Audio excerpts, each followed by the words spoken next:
Keep it there.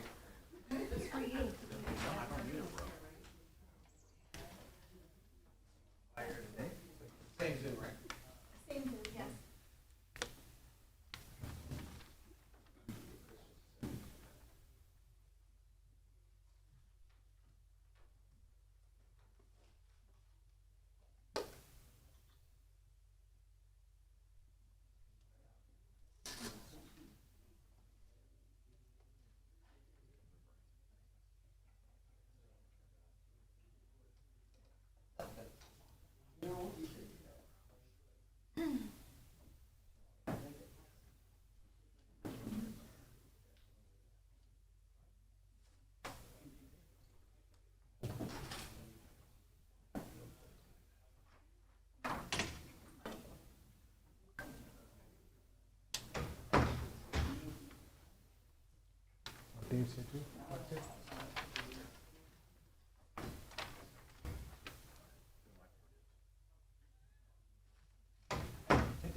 Call to City of Port Richey City Council meeting Tuesday, December 9th, 2025.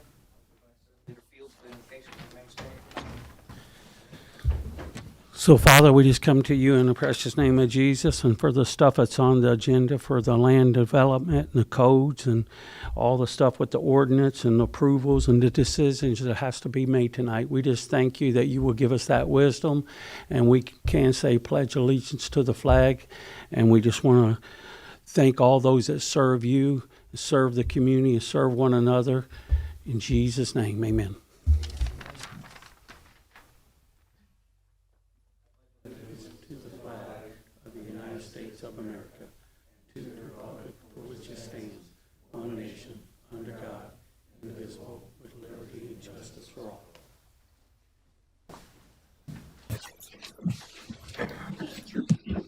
Madam Clerk, have roll, please. Mayor John Hoover. Here. Vice Mayor Chris Mayer. Here. Councilman Robert Hubbard. Here. Councilwoman Lisa Burke. Here. Councilwoman Christine Sullivan. Here. City Attorney Nancy Meyer. Here. City Manager Andrew Butterfield. Here. Okay, first up, we got a proclamation. If I could have Dr. Charles Boothby come forward.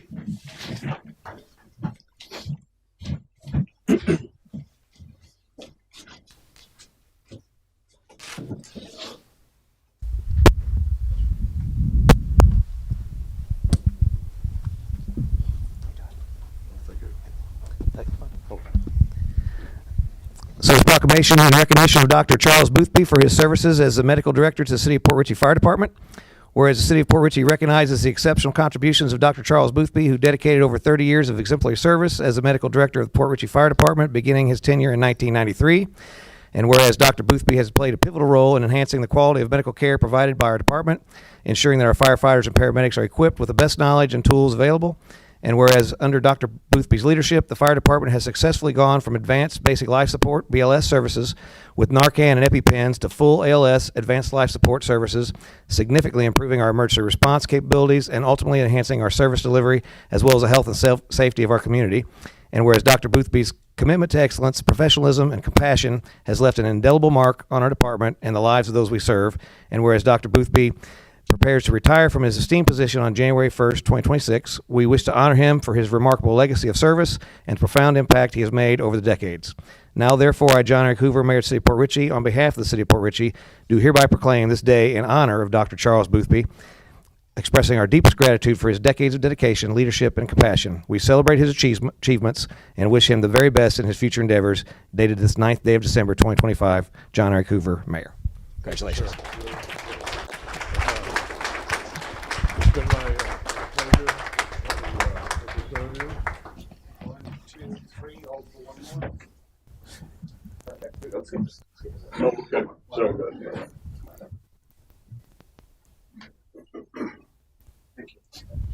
Many thanks to this gentleman right here, Chief Policastri. He's been very aggressive in providing increase in the services rendered to Port Rusty residents. So Nice. thank you so much. Thank you. Appreciate you. Gary? You guys want to take a picture with me? Here's a solid gold coin and a paper all your adventures.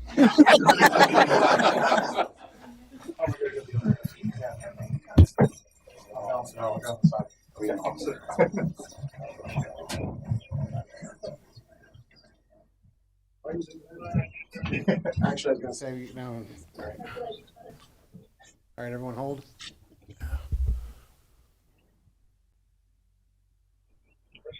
One, two, three. One more. Okay.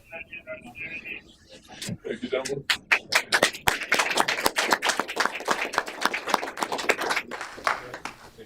Thank you.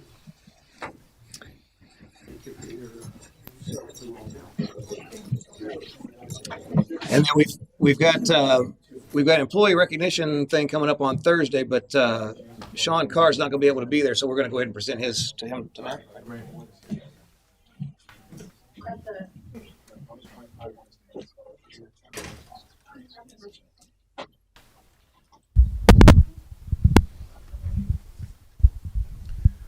One thing we value here very much is experience, and so we appreciate people who stay in the game as hard as it might be. And tonight we have two tonight. Captain David Wood is here to get his 10-year pin. So if you could...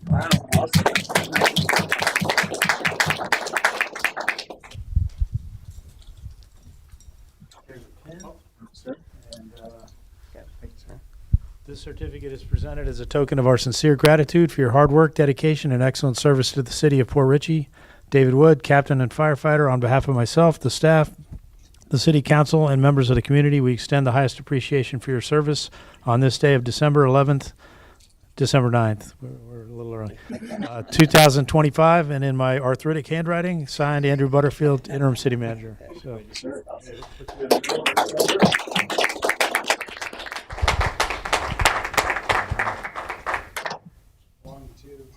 One more. All right, remember, shave a little bit of this off for me. Thanks. Thanks so much, guys. Thank you, sir. I appreciate it. Yeah, appreciate it.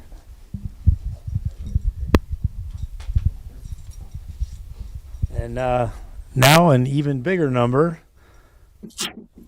If Sean Carr, on-call firefighter, could come forward, sir.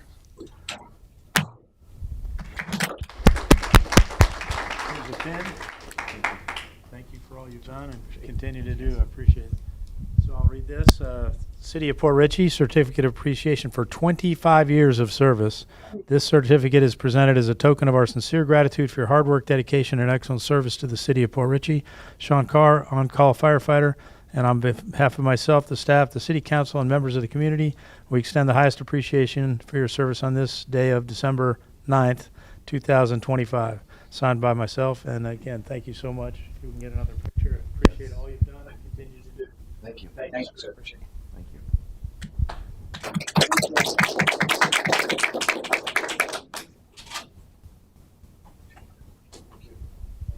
Thanks again. Thank you for coming in. Thanks. Thank you. Appreciate it.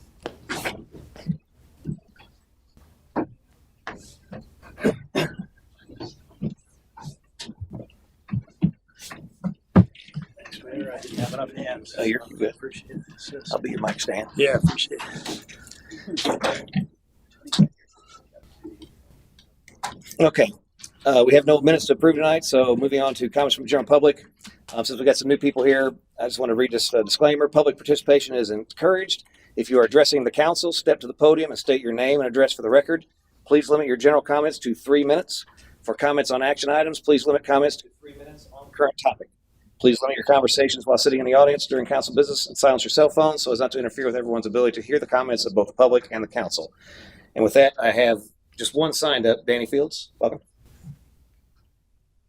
Well, my name's Danny Fields. My address is 8114 Leo Kidd. I just want to, again, thank you guys for your service. I mean, I can't thank the police and the fire department for all their service and what they do. You know, that's called servant leaders, and they lead they got leaders in command, that's over them, but they lead with integrity. They lead with truth. They lead as a team, and I see that with the fire department as well as the police department and us here to better our community and each other. So I just want to thank you for that. But we did do some events that here in the city that I got to be a part of with you guys. Stuff here on the 5th and then on the 6th. Somebody Cares and the police and the fire department and the city putting on events, which we will grow, and we're learning and we're getting out there. But the feedback on Waterfront Park at 81 Old Post Road, the toys that was given out, the police, they served and give the toys out. They was in the blue tent and the fire department was in the red tent. But the toys they give to some of the kids, it just touched my heart, And then we had, Tom Senior playing, being Santa Claus. And so, but, this little girl, she come up and she didn't even see it. She's like, Mom, I want a Barbie doll. Well, the Barbie doll she got was bigger than she was. It was like that big. That's the kind of toys that they got from the Toys or Tots or from the community and Walmarts and whoever donated, and skateboards and helmets and all that. So that really represented the season. It represented the city. It represented the fire department and the police and the community around, and you and your family. So that's how we're getting on the map. These things will grow. People are getting involved, and it might seem like it's little, but it's getting bigger. And then we're continue to do these things. So I just want to thank again the city, the police, the fire department, the faith-based church, Somebody Cares. Look, we even had a tent set up, which saved the city some money through Christine Fitzpatrick and Troy Peterson. Got it from Troy Stevenson, which is also with the Republican Party and stuff. And I don't want to bring politics on parties here because we're here to just represent the community. But if you see what we're doing, we're partnering together for the better. So I like to say thank you for your servitude and your servant leadership, every one of you, and be blessed in Jesus' name. Thanks. Thanks, Dan. That's all. Show of hands. Anyone else like to speak? Okay, seeing none, we'll bring it back to comments for City Manager. Pass it to Mr. Butterfield for his comments. Thanks, Mr. Mayor. First, I'd like to thank the staff and volunteers who helped put on some of the holiday events down at the park and here at City Hall over the weekend that Servant Leader Fields referenced. A lot of hard work went into that, and the City Hall is the most dressed up for the holidays that it's ever been, and so I think we're determined to build on that as next year comes before we know it. We've got some finance things to update on, and I'd ask the finance director to help me on a couple of things. The FY24 audit that our auditor has been very delinquent on getting us, he finally got them on the horn, and is getting a weekly update from them, and we expect in the next 2 weeks to have our FY24 audit presented to us. We've contacted the JLAC there, the Joint Legislative Group, that is highly desirable of seeing our audit, and they understand that we've done everything we can to put it in their hands, and we'll get it to them very soon. So those are just a couple of things I have mentioned in the past, wanted to follow up on. We're looking to hire a new auditing company. The old company hasn't shown any interest. I think they realized they've been so delinquent that they're not going to ask for a renewal. So you'll see that here shortly. Trying to hire the new audit firm. AEP continues to progress. There's been some growing pains, but we're working through that as a staff. And the DOXO is a program. I might ask for your help, Adam, but there's a way we might be able to save people money every month instead of having to pay a credit card fee when they pay their utility bills. Can you fill me in? Yeah, so it's just a payment platform. The platform we have right now doesn't accept anything except credit card charges everybody 3%. The only thing we offer that's free is we do ACH. That you bring in a check to us, we debit your account once a month. This Doxo is a payment platform that you can go in and you can pay your bill, but you can do it through your ACH check. It's free, absolutely free to the user, and it doesn't cost anything to do that way. So you don't have to come in, and we don't have to ACH it, but you can do it yourself. And if you do pay with a card, it's not a gigantic savings, but it's only a 2.95% instead of a 3% fee for that. So, but they do offer other services, which we may garner and may lower that fee a little bit for us if we do a little more business with them. But this is just kind of help save some money on the consumer side whenever they're, or customer side when they're trying to pay their bills and stuff like that. And I know keep people from having to drive into City Hall if they can do it online at home. Right, yeah.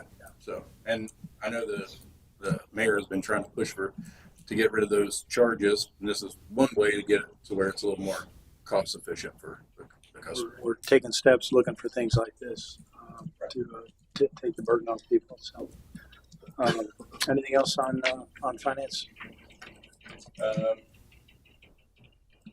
No, we do. We have kind of switched banks. I brought that up a little bit. We were at PNC. So I think it's important too to let you know, or let the citizens know. You know, we sit up every 2 weeks, every 2 weeks, and talk about spending money. But we do on the back end try to save us money. So one of the things we noticed, we were spending about $35,000 a year in bank fees. So we looked around, got us a bank that I used back in another city that I worked in. It's a privately owned bank. It's a bank of trust. So what they do for us right now, so we're about 85% fully doing business with them. So the first month that we were with them, it cost us $41, not $3,000. And then the next month, I think we're right at like $98, and that's processing all of our checks and everything else for us and stuff like that. So it's going to be a significant savings. I'm going to say around $30,000 at the end of the year. So, and we've gone to ACH. So normally what we do is we deposit the checks at the bank. The bank would charge us to capture them and to scan them for us. We do that in-house now. It saves us a lot of money on that aspect of it. Where the PNC Bank was charging us $25 to do that just to have the machine. They charged us $900 for the machine. We actually got a second machine from this bank for free, and I think they charge us a very small fee to do that processing for us. So this bank has been a really good thing. And another thing they offered us, and because they're small and all that kind of stuff, when we were talking about financing for this fire truck, it was $1 million. The place that we financed it through was at 4.75%, I do believe, which roughly was about $150,000 in interest. I went to this bank, the guy, we're in the Rotary Club together, and the owner of the bank, and he said, if you move your business over or some of your business, I'll give it to you at 4%. So we could have financed it for 4% and saved ourselves about $20,000 in the grand scheme of things on a 5-year loan. So we have the option, if we need to buy something or finance something, we can probably talk our way into getting a better deal in it than trying to go through conventional financing that way. So we need to diversify. We only had one bank, so this is a better deal for us. Just wanted to give you a glimpse of the dozing. Company's always looking for ways to save. Again, just saving somebody from having to come in here and spending their gas and their time, and just giving people options. I'd like to just give him a hand. Thank you, Adam. We need more folks like you thinking outside the box, saving us money like that. I really want to commend you on that. Great. Team. And Andy, So, nothing. oh, new. no. It's Since it was his department. absolutely. I'm right there with you. Andy's my boss. Just real quick before you move on the JLAC, I know that in the email I got, the committee was expected to meet yesterday, December 8th. Yeah. We've been in contact with them, I hope, because like I said, that meeting was to discuss sanctions against. So I haven't been able to get on the phone with anybody. I did email them, but I did call the Auditor General today for the state of Florida, who we are required to turn our things into them. He didn't feel like we were. I don't want to quote him because he didn't say yes or no to it, but he said we're in good shape. Just email them again and just kind of give them the rundown on it. And so that's what I did today. I copied the city manager on. I emailed him again today. We haven't received anything, and as far as what he was telling me, they haven't been into on a board meeting, so we should be fine. Okay. Especially with our proof and keeping them up to date with what's going on. So I don't think we're gonna get fined, but right now it's looking okay. I think we're not hiding. We're communicating, and I think. And we do have proof that we started the process. We did all we can to it. I mean, we have the emails, and I think our city attorney's going to work up a letter to send to our auditors too. Just even if they're working on it now, just to let them know. I sent her all the emails. We've been in contact with them, and they just kind of failed at giving us what we need. So Yeah, this whole situation really unfortunate. Our auditors have kind of held us to this point. So obviously we need to look at that going forward so we don't end up in this situation again. But hopefully that the state has good graces on understanding that, we're kind of tied until our auditors come back with the. I think keeping in contact with them has helped us. So. Yeah, we had to make sure we over communicate, obviously, so we get that cleared away. Another thing, some of the funding we were allocated this summer from the state was the water main project, and just an update. It's out to bid right now, and the priorities, as has been discussed before, are BEMS, Mallet. Is it November? Is that the third one, Sal? BEMS, Mallet, not Pier, and then Green and Betty. Green and Betty. Mostly Green Street and then where the tie-in at Betty and Green Street is. Yeah, roger that. I emailed, or I actually emailed you yesterday, the attorney search returned the 3 returns that we got, and I wouldn't want to dive too deep into that tonight. I don't want to give everybody a chance to read it and everything, but I wanted to bring it up in case you had questions, because I think the important thing to do would be to figure out how you want to do that. Do you want to do interviews? Do you want to judge based on the packets alone? And do you want to hold a special meeting, or can I wait till January 13th, that sort of thing? So just wanted to get a date on the calendar really and how you might want to go about it. Your contract expires January 25th. 25th. So if we were to wait till the 13th on the agenda, I think that'd probably be okay. You think? And also, you guys. It would depend on your selection, right? If you go with a firm that's not mine, I can't guarantee you'll have someone here on the 25th, but I can stay the 25th if that they need more time to get here. So I think the availability for your the next meeting's 26th. I think only my contract ends before your second January meeting. We have you guys. Don't you guys have a month-to-month thing that we Yeah, can we could. That's what I'm saying. We could continue if that's needed, or whomever you pick might be available. So Right. just keep that in mind. That Sure. would be the only if that whomever you pick may not be available that quickly. Right. But I'm sure they would try to. So we can put it at the top of the agenda on the 13th of January, first normal meeting of the month, and it gives everybody time to read through and ask questions. Yes. If Okay with that's- that, or you want to do something earlier? Or? That should be fine. What day is that? The 13th be the second Tuesday, right? Second Tuesday in January, Just a regular council meeting. regular meeting. That's fine. Just to give everybody a heads up, I'm not here on the 13th. Not even remote. We're both, yes. So you attend, just can't be here. just some food for thought. The event at Waterfront Park, we were ready, but whereas there's been parking accessibility in the past, that's no longer there because of the development. So the next big event that we have scheduled is the fireworks in late June. So just something for the staff to brainstorm, but we may need to take some action on a parking plan for any big event that's at Waterfront Park where you can't park in the park. So again, we were prepared. Excuse me, we were prepared for that over the weekend events, but a big event, we'll have to come up with a plan. Yeah. The marker has been placed in the river, sir, thanks to the fire department. So something I know you were after, and Where the pier was, that yeah, was a marker there. that was discussed. Yeah. Just FYI, the county just announced they're having a Pasco County workshop regarding homelessness on December 16th. Everybody who's interested. And Councilman Hubbard's brought up in the past the idea of a splash pad in one of the parks, I think for Waterfront Park.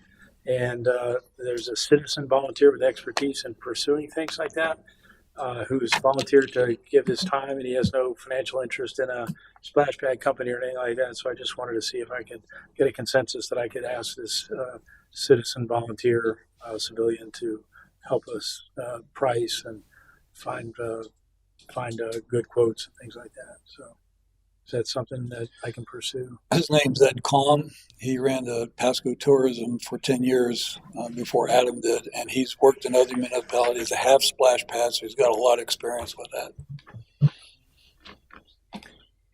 Is that part of our? Well, I say is that. I mean, as we're waiting on Tampa Bay. I was thinking the same thing. To come back with that plan.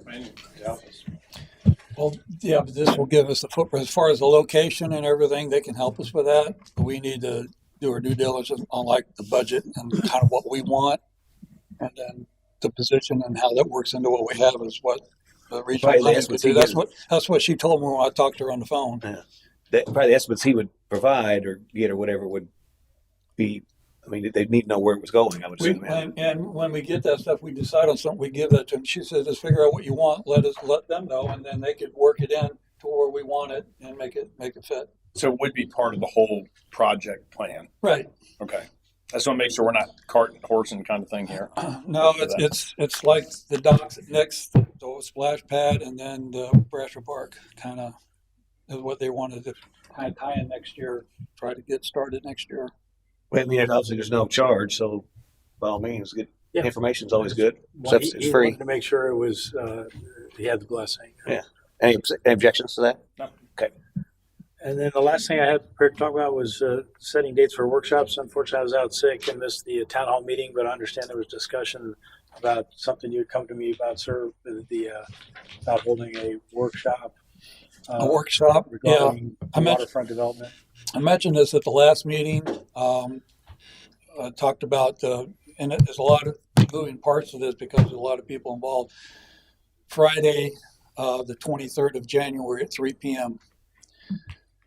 I have Pasco EDC commissioners. I've got tourism. I've got the program director. I've got a gentleman that's got 3 television shows. He's a world international designer, architect, as well as other people like Margaritaville and Pasco Tourism would like to do a presentation on nuts and bolts and how we can help our business people and develop the waterfront park or waterfront overlay district.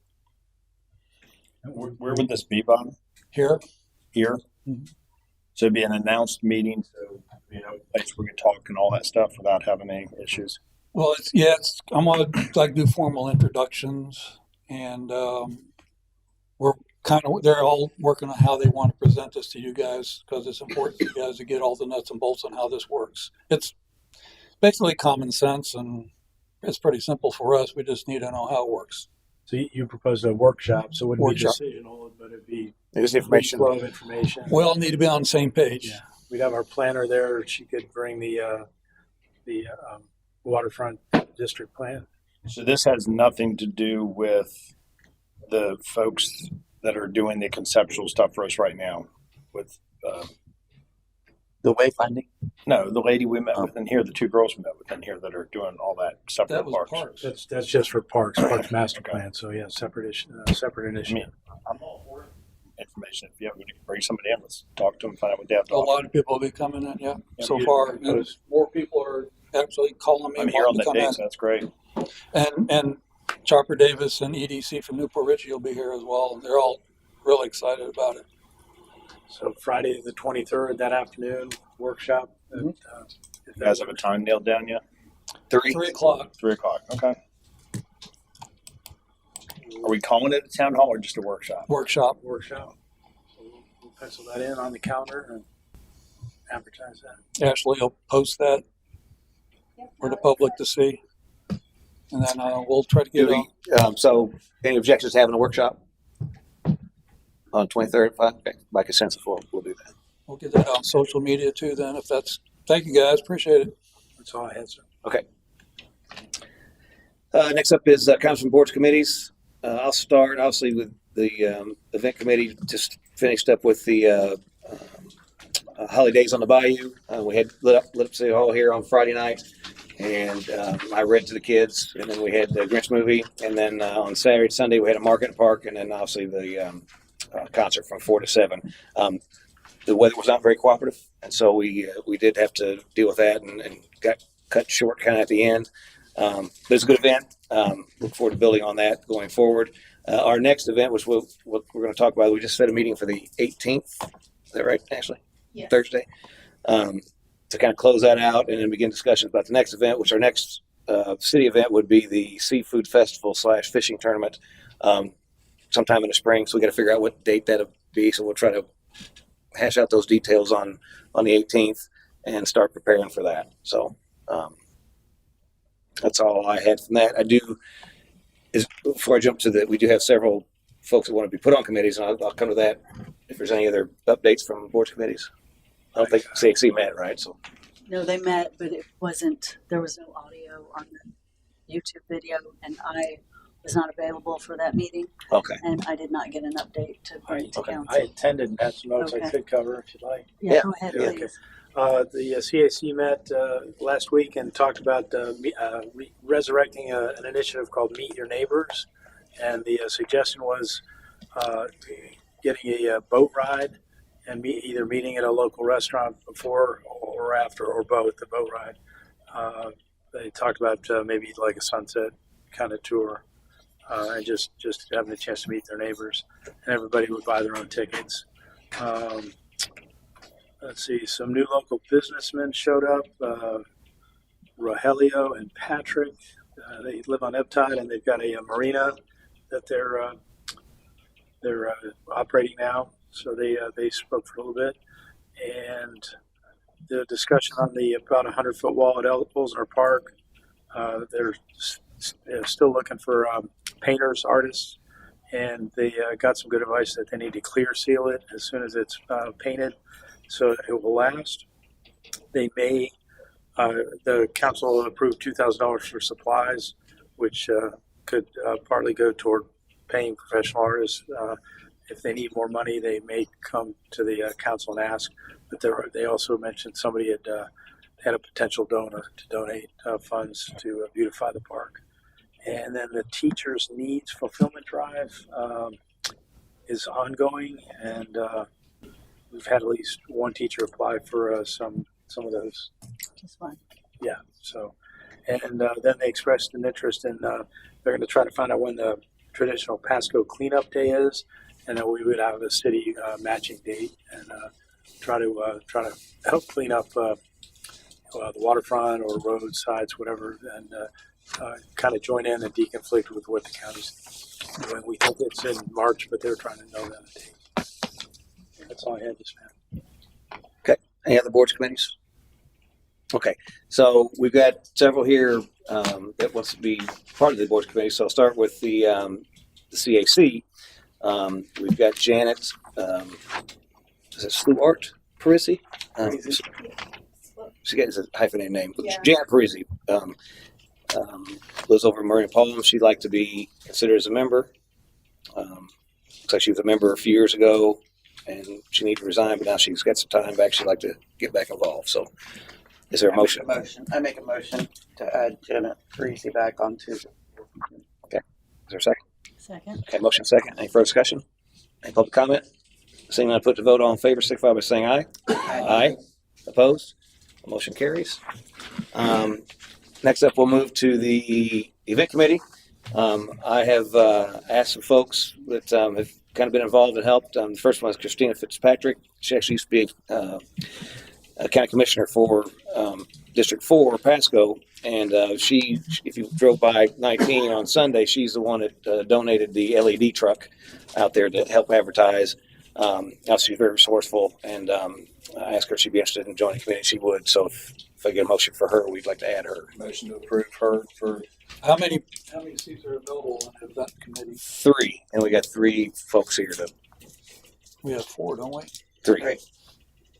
You got Alana McDonald, Mhm. Lori, Mhm. Christine And look, Fisher, your wife is up for Historical. historic committee. historic committee, not the event committee? Yeah. Okay. Oh, she lied to me. I thought. Yeah, it says this says historic committee. Is there a motion for Christina Fitzpatrick? Yeah. Okay. Is there a second? Second. Okay, motion second. Any further discussion? Any public comment? Seeing none, put the vote all in favor, signify by saying aye. Aye. Opposed? Motion carries. Welcome, Christina. Next one is Atlanta McDonald. She actually worked for Hits 106. We had Steve on there from 106, but he found out he's not going to be able to dedicate enough time to it, and so he obviously resigned, and so Atlanta had reached out to me yesterday or the day before asking about the events, and I got to talking to her and asked her if she'd be interested in taking Steve's place, and she said she would. And so I've worked with her before. She's great, full energy. yeah, and I think it'd be good to have that resource on there as well with the radio and whatnot. And she has connections for sponsorships and other things, so she can be very vital. So if I get a motion to add. Motion to approve Atlanta McDonald. Second. Okay, motion second. Any further discussion? Any public comment? Seeing none, put the vote. All in favor, signify by saying aye. Aye. Opposed? Motion carries. And then finally, you're probably familiar with this lady. This is Amanda Hoover. My wife is actually interested in helping out with the event committee. She's kind of been working in behind the scenes on things, and she would she'd like to step up and be a part of the committee. Motion to add Amanda Hoover to the event Second. committee. Okay, motion second. Just before we vote, obviously obviously she's my wife. I researched with the attorney and through the ethics. There's no reason for me to abstain. I can vote on this for a committee. It's not a planning zoning type function or whatever. The only thing is just make the public aware. Obviously, is that we would be on the same committee, and so we would not be able to talk because sunshine law about things that would come before the. I do have something to say. We will not hold that against her. But I can assure you that my wife does not like to talk about city business with me, and so I actually excited about her joining a committee so we can actually talk a little bit about city business. She would allow me to do that. So she would be an ear she would have to listen at that point. So I have a motion second. Any further discussion? Any public comment? Seeing none, put a vote all in favor, signify by saying aye. Aye. Opposed? Motion carries. Welcome, Amanda. And finally, we have moving on to this, and that's a full committee now. That we have. That's awesome. Yeah, and so congratulations. Took a little work we got there. Historic committee. We got a message from Lori Hubbard that would like to become involved in helping City of Port Richey with the historic aspect of it. And so, Motion to add Laura Hubbard to the historic committee. okay, motion second. You don't want to second that, Bob? Just kidding. And so same thing, obviously, there's no need for you to abstain. It's not something that they do, and you're not the committee, so you don't have to worry about that. You guys can talk about historic stuff, I guess, when you're home. She knows, we know a lot of history, so she'd be a great asset. Yeah. We don't talk about city business. I mentioned she smacks me. That doesn't happen. So I feel that. Any public comment? Okay, bring it back, put it for vote. All in favor, signify by saying aye. Aye. Opposed? Motion carries. Welcome, Laurel. On the historic committee, if we could get a meeting plan, I know we had enough to actually have a meeting. We haven't had one yet, so if we can get the chair to call that. I'll reach out to all the committees and see when they want to schedule. Yeah. Cool. Okay. Moving on to the consent agenda. I need a motion to approve. The consent agenda. Second. Okay. A motion second. Any further discussion? Any public comment? Seeing none, put to vote. All in favor, signify by saying aye. Aye. Opposed? Motion carries. Okay, next up we have 3 public hearings. Start with item number 2, second reading of ordinance number 25-737, Land Development Code Amendment, definitions for special needs and senior housing uses and off-street parking requirements. I will pass that to Ms. Meyer for reading. Thank you. Ordinance number 25-737, an ordinance in Port Richey, Florida, amending the Land Development Code, amending section 101-11 definitions to add definitions for assisted living facility and independent senior living, and to revise definitions for community residential home, group home, and nursing or convalescent home, amending section 127-94 off-street parking to update and reduce the minimum parking requirements for residential care and senior housing facilities, providing for conflicts, severability, codification, and an effective date. If you remember, this was brought before the council on November 25th with your planner was here, and she explained all this to you. Obviously, you can see she's not here today, but hopefully all your questions were answered. If we need to answer them, I'll do my best, or we can try to call her on the phone if need be. But if you remember from that presentation, this brought your code up to current times with the words being used, and it was very limited previously, and also made the parking less strenuous for those that want to have these facilities.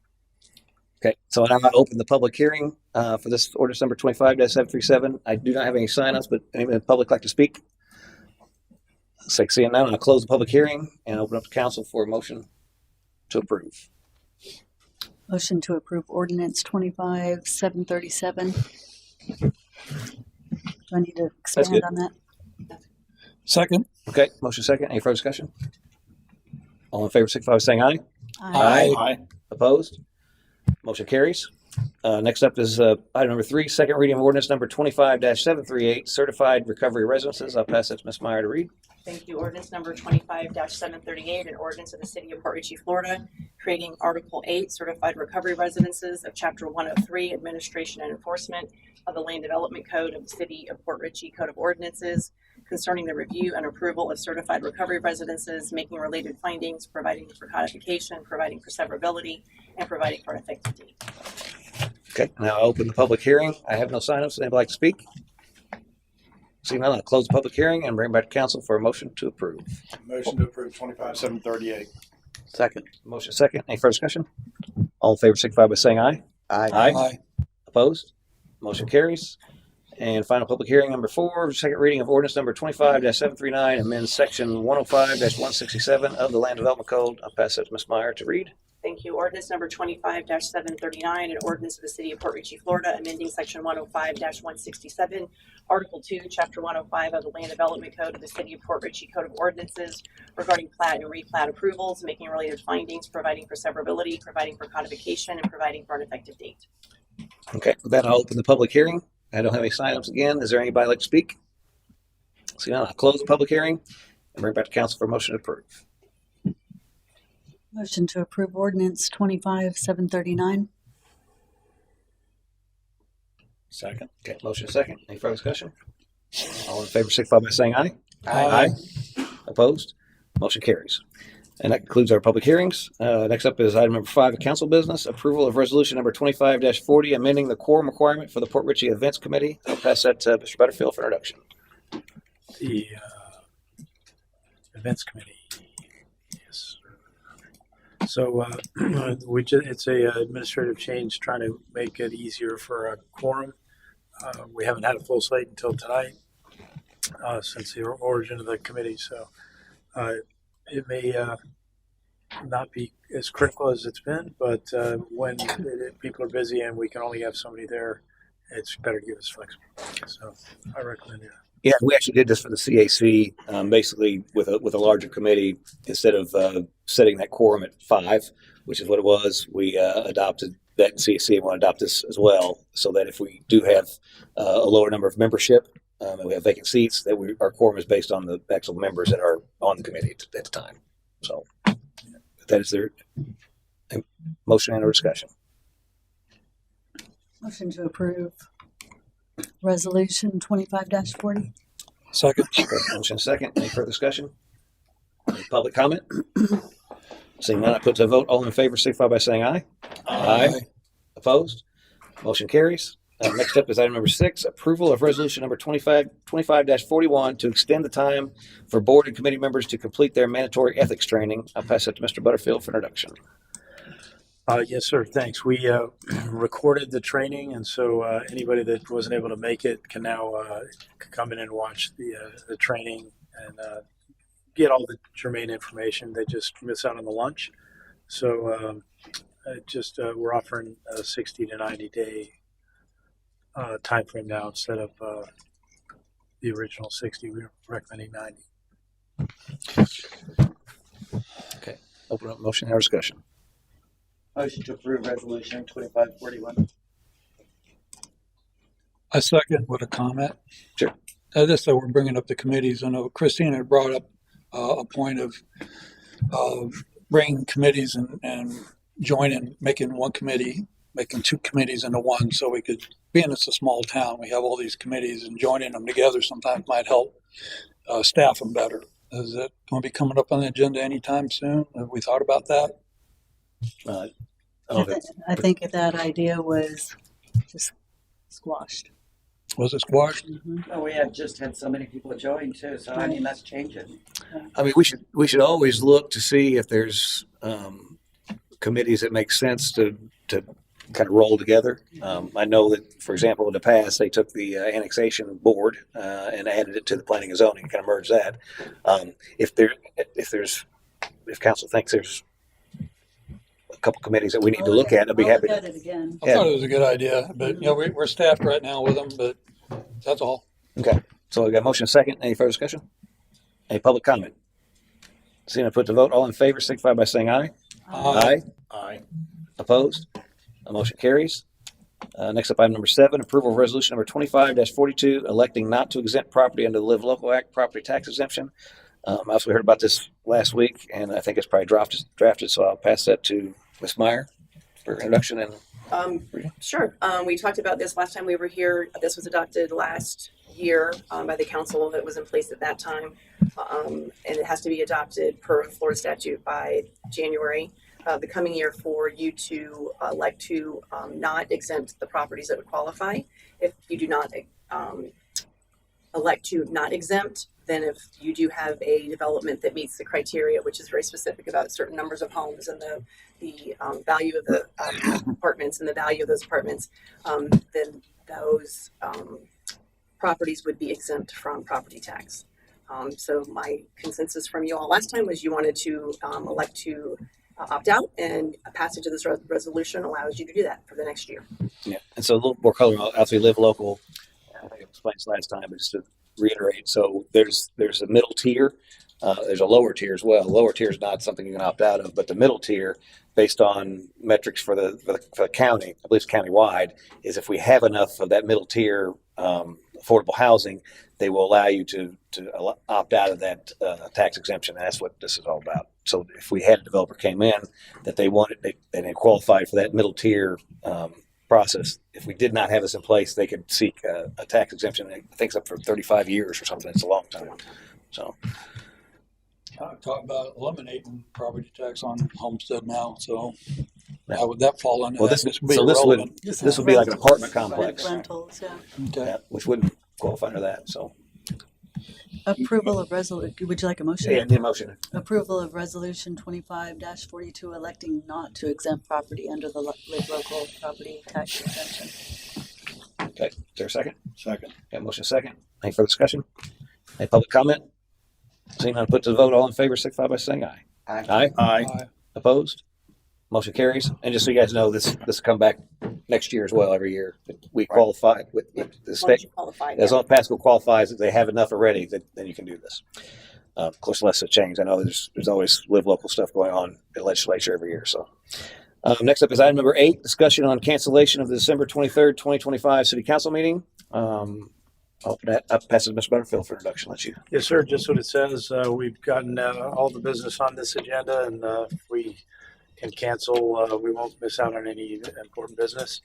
Nothing they can't wait till January, or was done today, and they give you guys a chance to take a break, and helps the staff be able to take a vacation as well.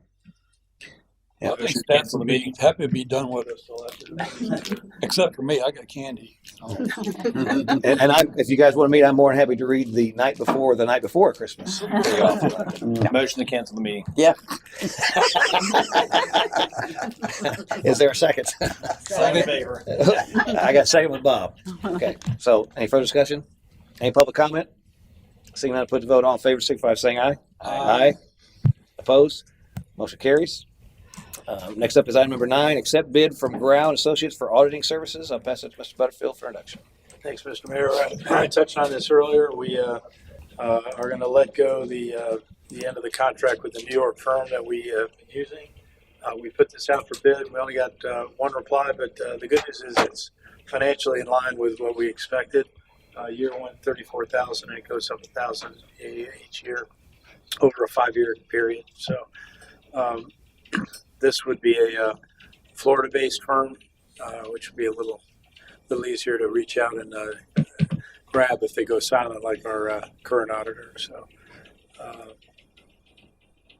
I think one of the reasons we got more calls, but one of the reasons we didn't get more bids was because we weren't able to show them our most recent audit. I think some auditing firms get scared off if they might think there's a big problem. It's not. The only problem isn't with us; it's with our auditor. So it might explain why we didn't get more bids. So if you have anything germane to add, Adam, unless you think I got it.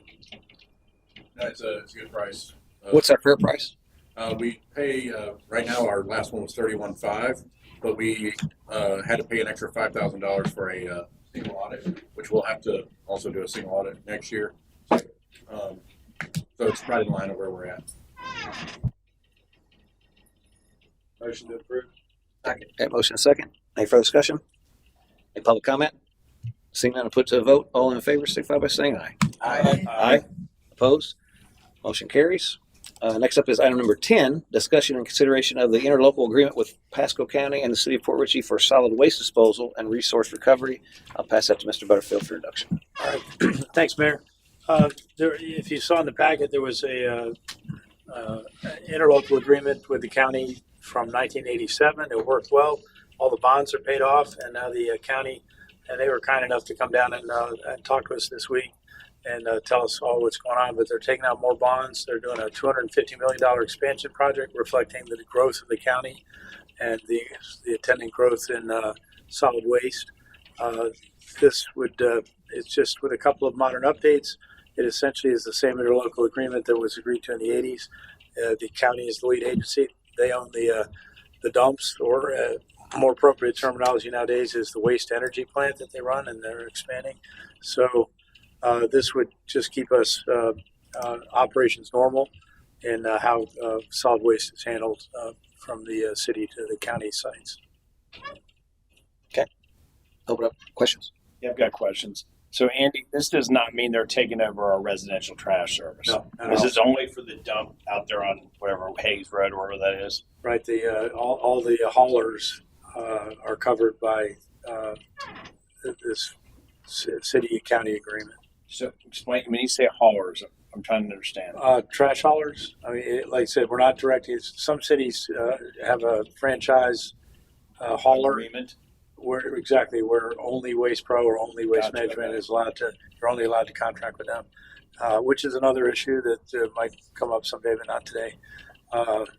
That's not what this is about. Not at all. No, this is just an agreement with that the city is the haulers that take up city trash are allowed to go to the county Gotcha. waste And dump our energy residential trash there, which is why they bill us on our tax.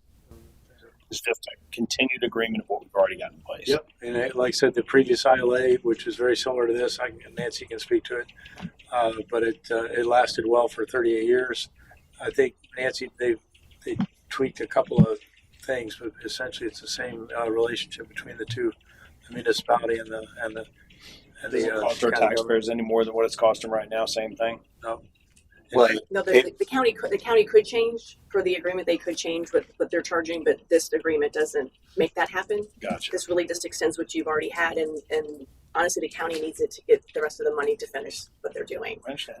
So it doesn't. Well, you shouldn't notice any difference on the day to day. Yeah, and if we were to not do this, then we would no longer have access to the dump, and we'd have to find a place to take our trash. Motion to approve the interlocal agreement with Pasco County and the City of Port Richey for solid waste disposal and resource recovery. Second. Have a motion, Bob, on a second. Any further discussion? Any public comment? Seeing none, put to vote. All in favor, signify by saying aye. Aye. Opposed? Motion carries. Next up is item number 11, employment agreement for consultant to the city manager. I'll pass that to Ms. Butterfield for introduction. Okay, sir. Mr. King is due to arrive January 5th, and I was asked to start an LLC and be available for as little as 2 weeks, but this covers out to 2 months if for some reason there's a project Don wants me to work on. But it ensures a good turnover between myself and the incoming city manager. So it covers compensation and the change in my status to an independent contractor consultant. Yeah, as I explained, that's the last meeting with the numbers and everything, well within our budget number. This allows for Andy to be available when Don starts for a good transition. So as he gets ramped up, there's going to be a good turnover. Obviously, when Andy got here, he had just under a week with Matt, which probably wasn't enough time, I'm sure, to. I could have used more. Yeah, so it's and obviously it's up to the city manager at that point of how long that goes, but it ends on February 28th or earlier, depending on the city manager's need for Andy. So I think it provides flexibility for all parties. And it's basically just paying him at the same rate we were paying him before. Motion to approve the agreement with Andrew Brotherfield to provide short-term consulting services. Second. Got a motion second. Any further discussion?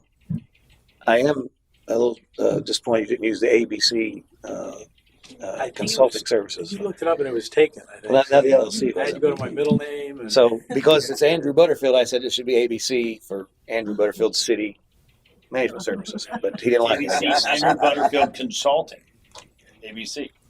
Like I say, anything. He went another way, so we can't fault him for that. So, any further discussion? Any public comment? Seeing none, put to vote. All in favor, signify by saying aye. Aye. Opposed? Motion carried. Okay, and next up is item number 12, Florida Department of Financial Services Grant Agreement. I'll pass that back to Mr. Butterfield for introduction. Let's see, this is, the city received notice it had been awarded $800,000 in grant funds appropriated through the General Appropriations Act. On notification, this is a annual payment. We do annual payment, Adam, on this.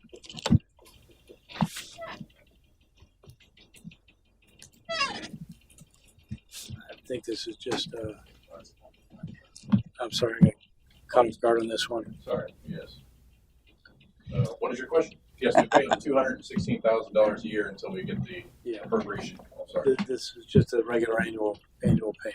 Yes. Or and the mayor authorizes the mayor to be the signatory. Yeah. I didn't study this one as hard as others. But that's all I have. Is that okay? Is it open up for motion and discussion? Motion to allow Mayor Hoover to sign the grant agreement with the Florida Department of Financial Services for the acquisition of a new fire engine. Second. Motion second. Any further discussion? Any public comment? Seeing none, I'll put to vote. All in favor, signify by saying aye. Aye. Opposed? Motion carries. And finally, number 13, Fluid 20 Demo Patrol Boat Purchase Request. To pass it to Mr. Butterfield for induction. Yes, sir. This will sound familiar as because it was talked about back in August, September. The desire for the City of Port Richey Fire Department to have a dedicated marine patrol boat, purpose-built for water rescues, etc. As you've read, since 2020, the fire department's responded to over 120 water rescue incidents, including 15 incidents so far this year.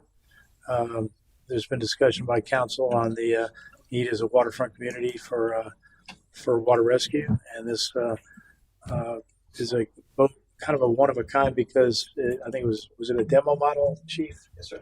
And so we're able to get it for, I believe it was $20,000 under its normal sale price. It was like 35,000 less plus 35,000 yeah, less. plus Yeah. the third that we added, so it's like 30 grand less. And it's up in North Carolina. North Carolina. So to save on delivery fee, also the chief said he could drive up and tow it back. So for about a tenth the price that they would charge us to deliver it. Wow. So Thank you. it's a 23 footer. 23 footer. Yeah. So, again, it was budgeted, but it was budgeted for 100,000, and we found it for 105,000. So you've got resources in your budget. Do you think you can reallocate and cover the delta? Yes, sir. Sir, that's all I have. But Chief and Captain Quinn are here. We've already had this conversation, right? Yeah. We've already talked about it. The other boat didn't suffice with water rescue at all, and this boat does suffice for water rescue, right? It's purposely built. It's specifically built for this purpose. They use them in all the major ports, and if you go and look at the design of this boat and you look at water rescues and all, just go watch some of the TV shows when this is the type of boat that the Coast Guard uses, and there's a reason why they use it. I've seen them in several municipalities, yes. Yeah. Well, I've also seen them on dock blocks or blocks, basically floating docks for easy access, easy quit. Now, I know trailers, and you can launch it pretty easy. It's interesting because that's what I would like to do in the end. And I think we need to get, it's a nominal fee, but you're cutting down a lot. Block, explain the dock block. It's a floating dock. You drive it up on it, it floats. Oh, yeah. And then run right down. So it's ready. It's always ready. It's not sitting in the water. But it's not in the water. It's ready to roll anytime. Yeah. We just need to run power and have water to it so they can maintain it right there. And if they want to trailer it in and clean it, but that's fine. But if they have an emergency call, You jump in it and go instead of hoping there's availability at the ramp and launching it. It's going to save several minutes, and that could be crucial on a rescue. So this is not a shared boat with the police department. This is not writing tickets or doing any of that stuff. This is all water rescue. Yeah, it's what it's designed for. I mean, listen, law enforcement can use it. It's not my boat. It's the community's boat. It's your boat. So if they need it for something, of course, they can use it. It's there for them. Sandbar action for the day. I can come get it. Make it happen, sir. I think you'll be impressed with the way it performs. And the drone, they have to get the drone system. You can use the drone system and find people fast with that boat. Motion to approve the purchase of the Marine Patrol 23 demo boat in the amount of $110,340. I'll second. Can I make them? Yeah, what's this, like a motion, a second, Adam? Do you want? Let me tell you, this has nothing to do with boats, but it has something to do with the way we pay for our here. You look at that, I'll explain it to you. We had this conversation during budget time about our, oh, you don't need it. There you go. There you go. And I'll give this to you. So if you look at this explains last year's budget, and when we did the Name and address, I'm just kidding. Thompson. So we talked about this at budget time. So last year when we were doing the budget, we hadn't expended half of what we had in the penny for Pasco. But I did mention that if we expended everything we were supposed to have, we would have a shortfall, which we'd have to go into our reserves for. Also, I also explained that what we budgeted this year was also over what we normally bring in. If you look at this, last year we only brought in $668,000 in revenue. We spent $1.3 million. Hold on. Yeah, we spent $1.3 million, which left us a shortfall of $636,816. We had $1.4 million in reserves. You take that $636,000 out of reserves, that leaves you with $791,535. This year in our budget, we're only going to collect supposedly $740,000. We budgeted $1.7 million to expend out of penny for Pasco. So if we're going to buy this boat, you guys, right now we have to take out $250,000 before we even decide to purchase the boat. But I want to make it clear, we take out the $250,000, which we can clearly do by the fact that we're probably not going to spend the $200,000 we have budgeted to purchase property. And also there's $70,000 in there that we put in there to redo the car. So if we take that out, that's $270,000. With what we have, you can purchase the boat. But that will deplete everything in the reserves. There won't be anything else. So if you're going to do that, we have to cut tonight. Part of this has to be we cut $250,000 off of this so that we have just enough money to cover what we have. And then we buy the boat, but just understand next year, whatever we get from the state is $740,000, give or take. We were supposed to collect $704,000 last fiscal year. We only collected $668,000. So there's a chance we won't even hit that 740 mark because there's been a lot of appeals and stuff like that. That's why we went from 760 at the original budget to 740,000. So just to be clear, so when we spend this, next year's budget is going to be 740. We use this money to offset the equipment and stuff, mostly for police and fire, but we buy the cars and everything else. But inside this, until we get our appropriations, Penny for Pasco has to pay $216,000 for the fire truck that's coming out next year's budget, $100,000 for the body cam footage, or body cams for the police. So that's $300,000 out of that $740,000. Plus, we agreed that we would purchase vehicles have a free car rotation policy for the police. That last year was about $250,000. If we go to get two, let's say $150,000. So and then that's only going to leave you a couple $100,000 to purchase any type of other equipment for utilities and for police and fire. So, this isn't saying don't buy the boat. What I'm saying is exactly what I was telling you at the budget meeting when I said, hey, this is not something we probably can afford. But right now we are overexpended in this department right now. So if we're going to purchase a boat, we need to cut out $250,000 because we don't have an extra $250,000 to spend what we have in this budget this year. Again, take out the land acquisition for $200,000 and that $70,000, that's $270,000. You have enough money to buy the boat, but that's it. And then the rest of, but I will stand up here when we try to buy other things and say the exact same thing. With that, we have no rainy day money left in there. $1.4 million we've spent in the last 2 years of our reserves. How much did you say was at the bank? We had $1.4 million. After we close out this year, we're taking out, $682,404. It's going to leave us $791,000, $791,535 in there. So, and then The poor Richie, Mr. King. Yeah. Hey, Adam, you mentioned this $250,000. The boat purchased 105. So, well, what I'm saying is we're $250,000 expended. We have $250,000 more budgeted than we actually have funds for. oh, I see. And so we budgeted that because at the time of budget, we didn't spend half of what we had. So we still had what we consider carry forward. We don't have any carry forward anymore. So we actually deducted that. So to buy this boat, we do need to, as a council at some point, you don't have to do it at night. I would prefer you do it at night. We make an adjustment, cut out that $250,000. So let's say we don't do land acquisition and we don't do the cars, that's $270,000. That leaves you enough money in the reserves and in our budget to purchase whatever we need to purchase. I think that you and the city manager is gonna have to, with staff, cut back on like police cars and utility. Well, we're not buying any police cars this year. That's good. Well, any equipment, you're gonna have to prioritize and eliminate. If you could tell me about the $200,000 land acquisition in the fire, is that for the new fire station? No, that's just what we put in there for land acquisition. For the fire station, I'm assuming. For anything, we put it in there. So we cannot buy the fire station with CRA money. This would be the only place we could purchase the land from. Obviously, we're not going to get land for a fire station for $200,000. So what we have to look forward to is that anything when it comes to the land purchase for the new fire station, it has to come out of penny for Pasco at some shape, because we cannot afford that out of the general fund. So when you buy all that, it's going to shore that up. So the $200,000 we have in there was to help offset some of that cost that we were going to do with the CRA purchases. So offset that cost a little bit. So that's what we did. And there's always been land acquisition in there, and you could do that because the general fund doesn't have enough leeway to purchase land out of the general fund. So this would be the only way if we bought land as a city that we can control as a city, not control it as a CRA, which is totally different. Well, we're not. Go ahead. We're not getting more police cars this year, right? We're in December right now, Correct. right? I heard before we voted on this, I heard we've already budgeted for this. That's what I heard when I held my hand up. We've already budgeted for this.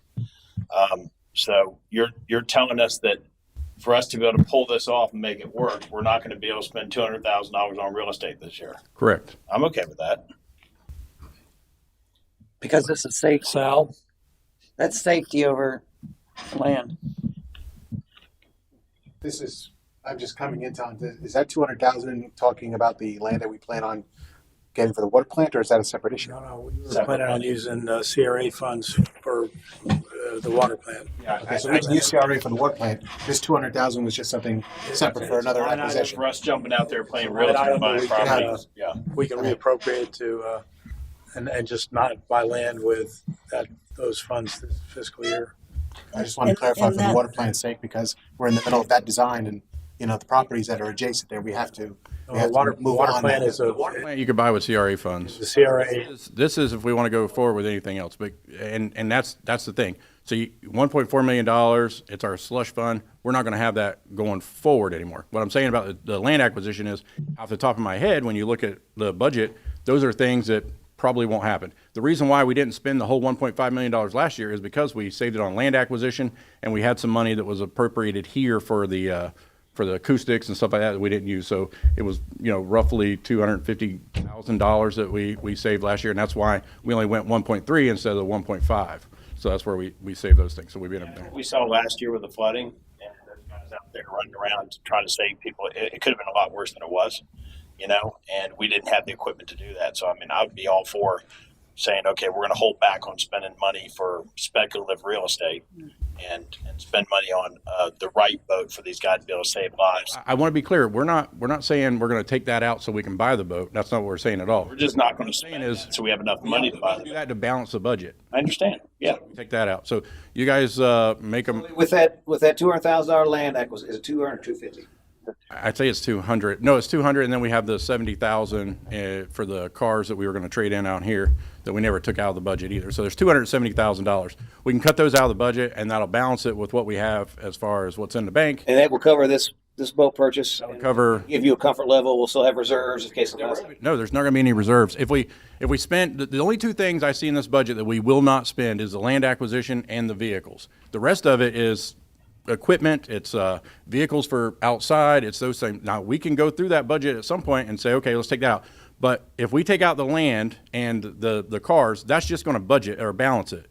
That's everything. That's everything in the bank, and that's what we're going to receive if we receive that. You're saying then we're at zero? Zero. We're at zero, and if we need something else or whatever, then we got to no police cams or no this or no that, or because we're even right now. No extra. Right. We take that out and we purchase everything that's left into the budget like we did last year. We're at zero, and we're going to start next year with whatever the county says or the state says we're going to collect in penny for Pasco, which is. Well, it's somewhat concerning to be at that point and only be in December. So we're 2 months into the fiscal year. Well, we haven't spent right now. The only thing that we've really spent out of this budget so far is for the dredging study. So we're only a couple $100,000 in right now. But again, a lot of the stuff that we purchased, as far as the equipment and stuff, we purchased towards March, April, kind of towards the end of the year and stuff like that. And that's where most of that. That's why when we come for the budget, I was like, hey, we have enough carry forward to move us forward. That's why we did this $1.7 million budget. But when we closed out the year, we bought all that equipment and things that we had budgeted in there, and that's where we're at. The only two things that we didn't purchase was, again, the remodel in here for the acoustics and the land purchasing. That's the only thing that saved us $250,000 or $280,000 last year. Now, again, my job is not to tell you to do it, don't do it, whatever. I'm just giving you the lay of the land. That's my job. So my thing is you buy it. Well, first off, you got to take out that because we're not balanced right now, which is illegal.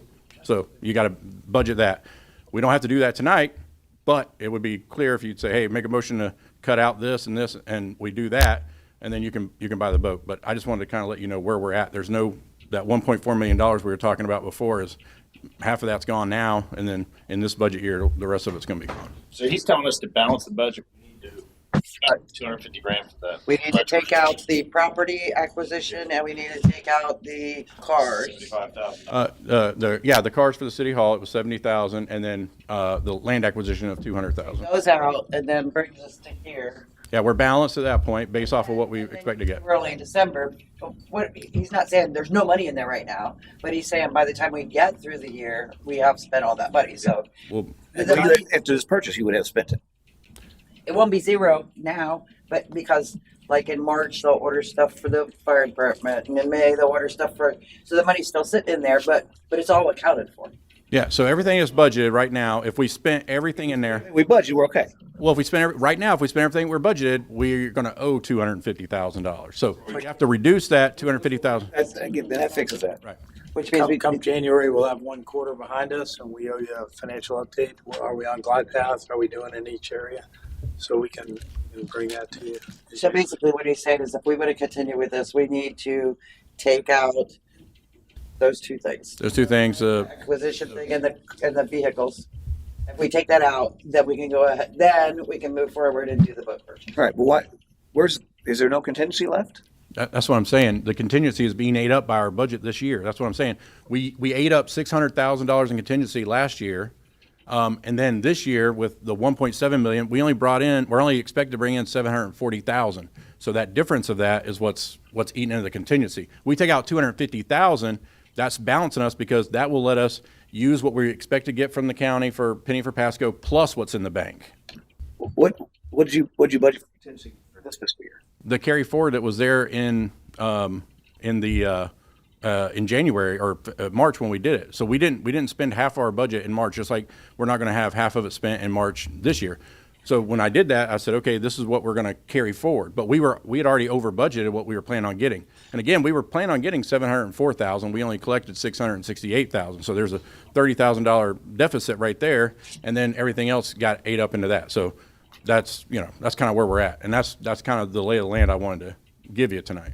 So after this budget year, if we keep with what we're doing, then next year there will be no contingencies. It'll be just what we're getting from the state, and that's it. But also, what helps us in this aspect, Well, the fire truck, we're going to get that back so that gets delivered. Whatever we pay, so whatever we pay out of this year, we'll get $200,000 of that back, yes. And then if we pay one in next fiscal year, we'll get that back once the appropriations come, yes. So that'd be $400,000. But also, what helps keep it solvent is the fact that we get $80,000 a year in interest But once we move that money out, that's all going to lower down to absolutely nothing. So that's just kind of where we're at. Any other questions on that? So what are you recommending? Not to purchase it, or I'm not recommending anything. I'm giving you what's there and what's not there. I mean, that's it. So I don't think it's And if we purchase it, we need to cut the real estate and cut the $75,000 for us here. Well, as far as the water plant real estate, we'll have to. That has nothing to do with it. Has nothing to do with it. That has nothing to do with it. That's already a separate thing. if we just But the fire, if we want to do something with the fire department, as far as a new fire station or whatever, that is a reality. That is cutting into that if we need to acquire something for that. correct, because even More than that, anyway. Right. what I'm saying is even if you eat into that, so like right now, so we have $700,000 left in our bank. If we cut this back down to, let's say, $800,000, the thing is at some point we're going to have to purchase some land. I'm going to tell you, it doesn't matter if you raise your interest or your trim point and a half, you're still not going to have money in the general fund to purchase land anywhere. So this is where the land for the fire department is going to come from. So and that's what I'm saying. So right now there's only $700,000 in contingencies. We have this $200,000, and that was supposed to kind of just placeholder to go and do that. So everything that has to be done with the land for the fire department going forward has to come out of this. So once we deplete this, purchasing land and getting supply or getting equipment for the fire and the police department is going to be a very, very tight situation going forward, because you only got $700,000. Right now we've been moving with about $1 million. Well, Chief, what do you think? This is both. This is both. I have a lot Land, of questions. land, boat, land, boat. Yeah, What? Well, I don't think. First of all, I have a lot of questions as to why this would come up now. So when we did the budget back in September, you had your time to talk, I never said a word.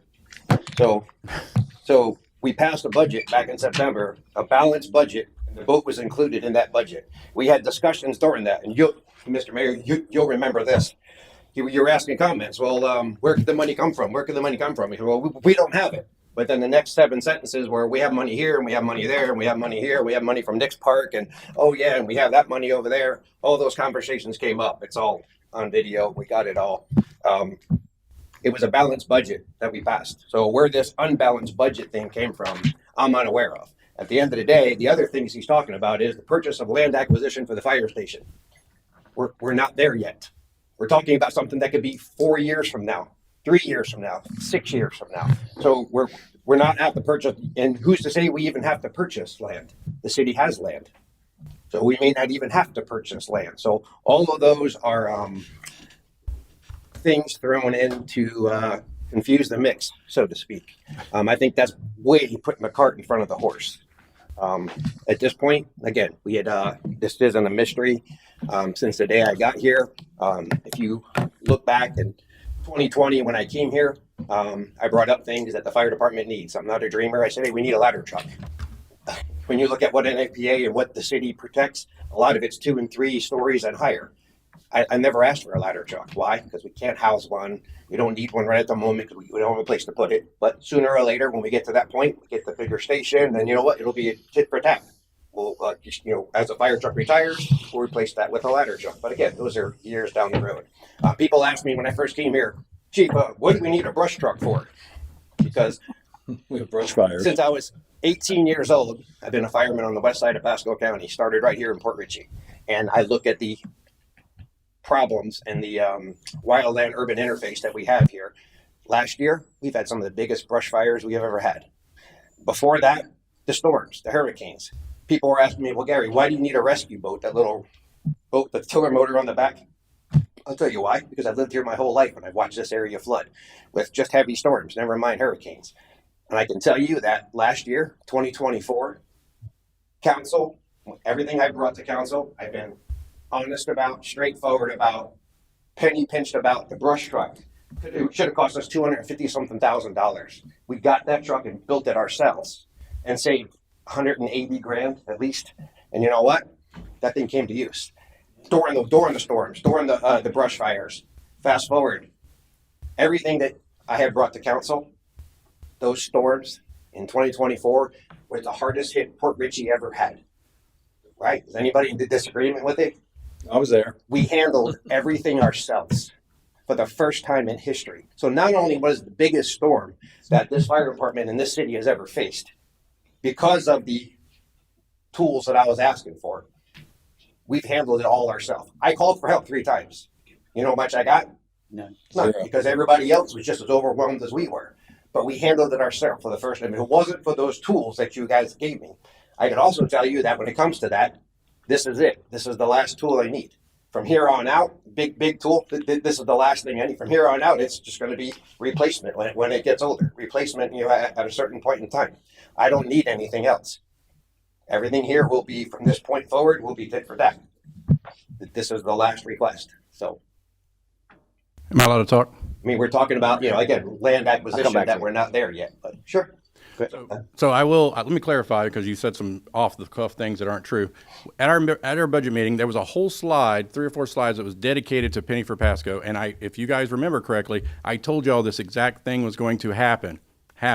So that was it. So if you go back and look at those slides, which I can bring back to you, I said, if we keep on the pace we're on, we're going to eat into our reserves. And if what we have next year is going to eat into it too. And we're going to be back at 0. So again, this isn't, me waving a flag and saying, hey, this is something new. This was what I told you was going to happen. And when you build a budget, yes, we budget it, we balance it, but we balance it based off of money that we had and spent in March and February and March. So when you do that, that's what you do. Now, going past, if you go into past, exactly what you're supposed to do, you forecast and things like that. What we've saved and not spent out of Penny for Pasco, I could have said in February and March that, hey, we can make this happen because we're not spending as much. But we did. We spent $1.3 million, which is more than we spent out of that fund in the last several years. So when we did our budget, yes, it was balanced. It was balanced because we were expecting not to spend $1.3 million over our $1.5 million budget, because we kind of knew, in my mind, I'm like, we've been floating on this way where we don't spend it all, but we did. So this is where we're at. But again, if you go back and watch those videos, Mr. Palacastri, there's a whole section on there in this topic where this exact same thing I said was going to happen will happen, and here we are going to be at 0. And again, this has nothing to do with me telling you not to buy a boat or not wanting to purchase a boat. What I'm telling you is, right now we don't have enough money to cover what we have budgeted right now in this thing. Take out those items, get it balanced back, buy what you want. Just know that going forward, there's going to be there's no contingency there whatsoever. Are there any other budget that can be removed later so we run into this problem again? Well, again, and that's what that's what I said. We could sit down and look at it and see. I mean, off the top of my head, to balance it, those are the things that, again, we haven't purchased land, so that's absolutely something we can take out of. The $70,000 for the cars that we put in there, we could take that out of. Those were pipe dreams, and I want to be very, very clear on this, and you can go back and listen. No one approved this boat. We kept it in the budget. When we had the same argument, no one said, "Oh, we're going to buy a boat." That was never said. The mayor said, "Let's just keep it in the budget and we'll talk about it." This was never a conversation I can remember having since then, until I looked at the thing and it was on there. So that's what made me look at it and say, okay, but I'm still closing out last year, and Penny for Pasco is one of those things that is almost done, and we're all at $1.3 million. So we spent more than I expected us to spend, and we looked at it. But again, nothing here is a surprise, because I said it back in March at the 2 meetings that we had. I gave the same slides to that. Lisa. Effect. So then, okay, let's say we do that. Let's say we change it, we get the boat, and then, because I'm not sure of the timeline. So when is the next time we will see money in the Penny for Pasco fund? Next year. Next October? Next October. And see, one of the things too is a budget is a budget. We don't get all of our tax money up front. We don't get all of our utility money up front. So when we spend these monies, like right now, we've only collected 2 months worth of Penny for Pasco money in this fiscal year, which is roughly $80,000. So when we move forward, which we can move money around, and that's what we've been doing. That's why right now there's still $1.4 million, because that $600,000 we used out of money in our bank. So what we're going to do once we close out this year is we'll go through there and move those monies out of our investment accounts into our cash account, and then decide what we want to do with it then, which is really just replenished in our checking account, because that's where that money came from. So, but again, no surprise here. This has all happened.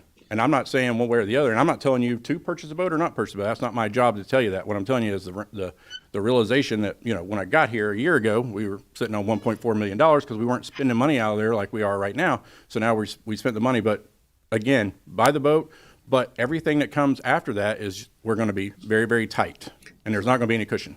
So, Chief, understanding that, let's say we move forward, we purchase the boat, and then something comes up, whatever. Are you prepared to not have to, move forward with whatever else that might come up? I guess, is it? Of course, one way or the other, we're going to survive and make Well, things happen. I mean, you got utilities too in the police to consider. I was wondering, is there any creative financing we can do, possibly, maybe like a loan or something, with maybe a big down payment of some kind and finance this over a few years? Well, so again, with that conversation that we had about the budget, about this boat, and about the way to pay for it, I was under the understanding that we were, and I threw this out there even with that, is, hey, save $50,000 this year, save 50, but I also talked about getting some kind of grant out there. I thought we were looking for that, but also, and I think Mr. Mayor also, we went back and forth on this, is when we get the $200,000 back from them, buy the boat with that. And I thought those were the kind of conversations we were going to have. Yep. And we left that budget with that boat in there, not saying we're going to buy a boat, but we're going to have a discussion on the boat. We were even talking about that, exhausted, but that we could possibly get that $800,000 quicker, but we can't. And so that was something. But you did find this boat for even less than what we thought the boat was going to be. Listen, we're not far apart. We got needs. We're sitting here for a couple of reasons. One of them's our fire, and one of them's our police. That's what we do over here. We make sure you guys can save us, and Adam has to make sure we have enough money in the bank to do it. We're only off by a little bit of money here. This is bringing to the forefront the bigger problem that we were actually out of budget by another 100 and some grand. And if we just say, hey, we're going to drop the 200 grand for real estate right now, we're not going to buy new cars to run around in here, the 75 grand.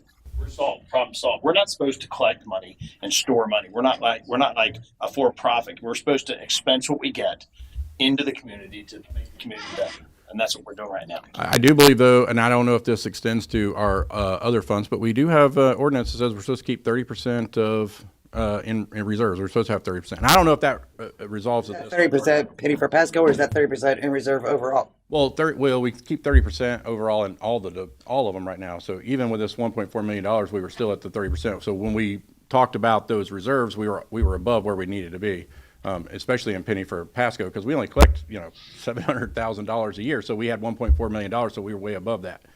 And again, this is just to state where we are financially, and to save $1.4 million again is going to be a situation, especially when we're cutting out another 80 grand a year in interest that we were garnering from the investments or the reserves. Let me ask this question. Also, we have a new city manager who's coming in on January 5th. Is there a need to? I mean, obviously this is out there. It could be sold to somebody else. I guess. Are we got a contract on, or what's? No. So I spoke to the gentleman today.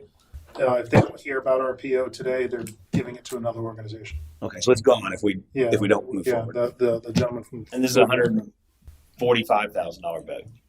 Probably higher. We added a flare. You'll see on there an infrared device for us to be able to search for people out on the water. We added a jack plate, so it'd probably be probably 140, 150 in that area for the extras that we got on it. But the base model is probably about 125 to 130,000. But you would be not getting a flare device on your. Do we have a place to store this boat now? Yeah, it'd be at the fire station under a cover.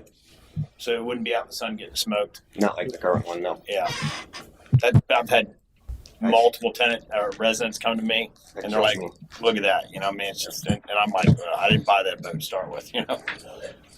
Kills me to see that, but there's no other way to do it to keep it to where it's response ready. And is there any intent to surplus any of the other boats that we have? So what will happen is the current fire boat that was given to us by Firehouse Subs, when that runs its course, or gets to the point where it's just costing us too much money, it'll just be liquidated and done. The pump will come off of that and be relocated onto this boat, which I might put it on this boat anyway.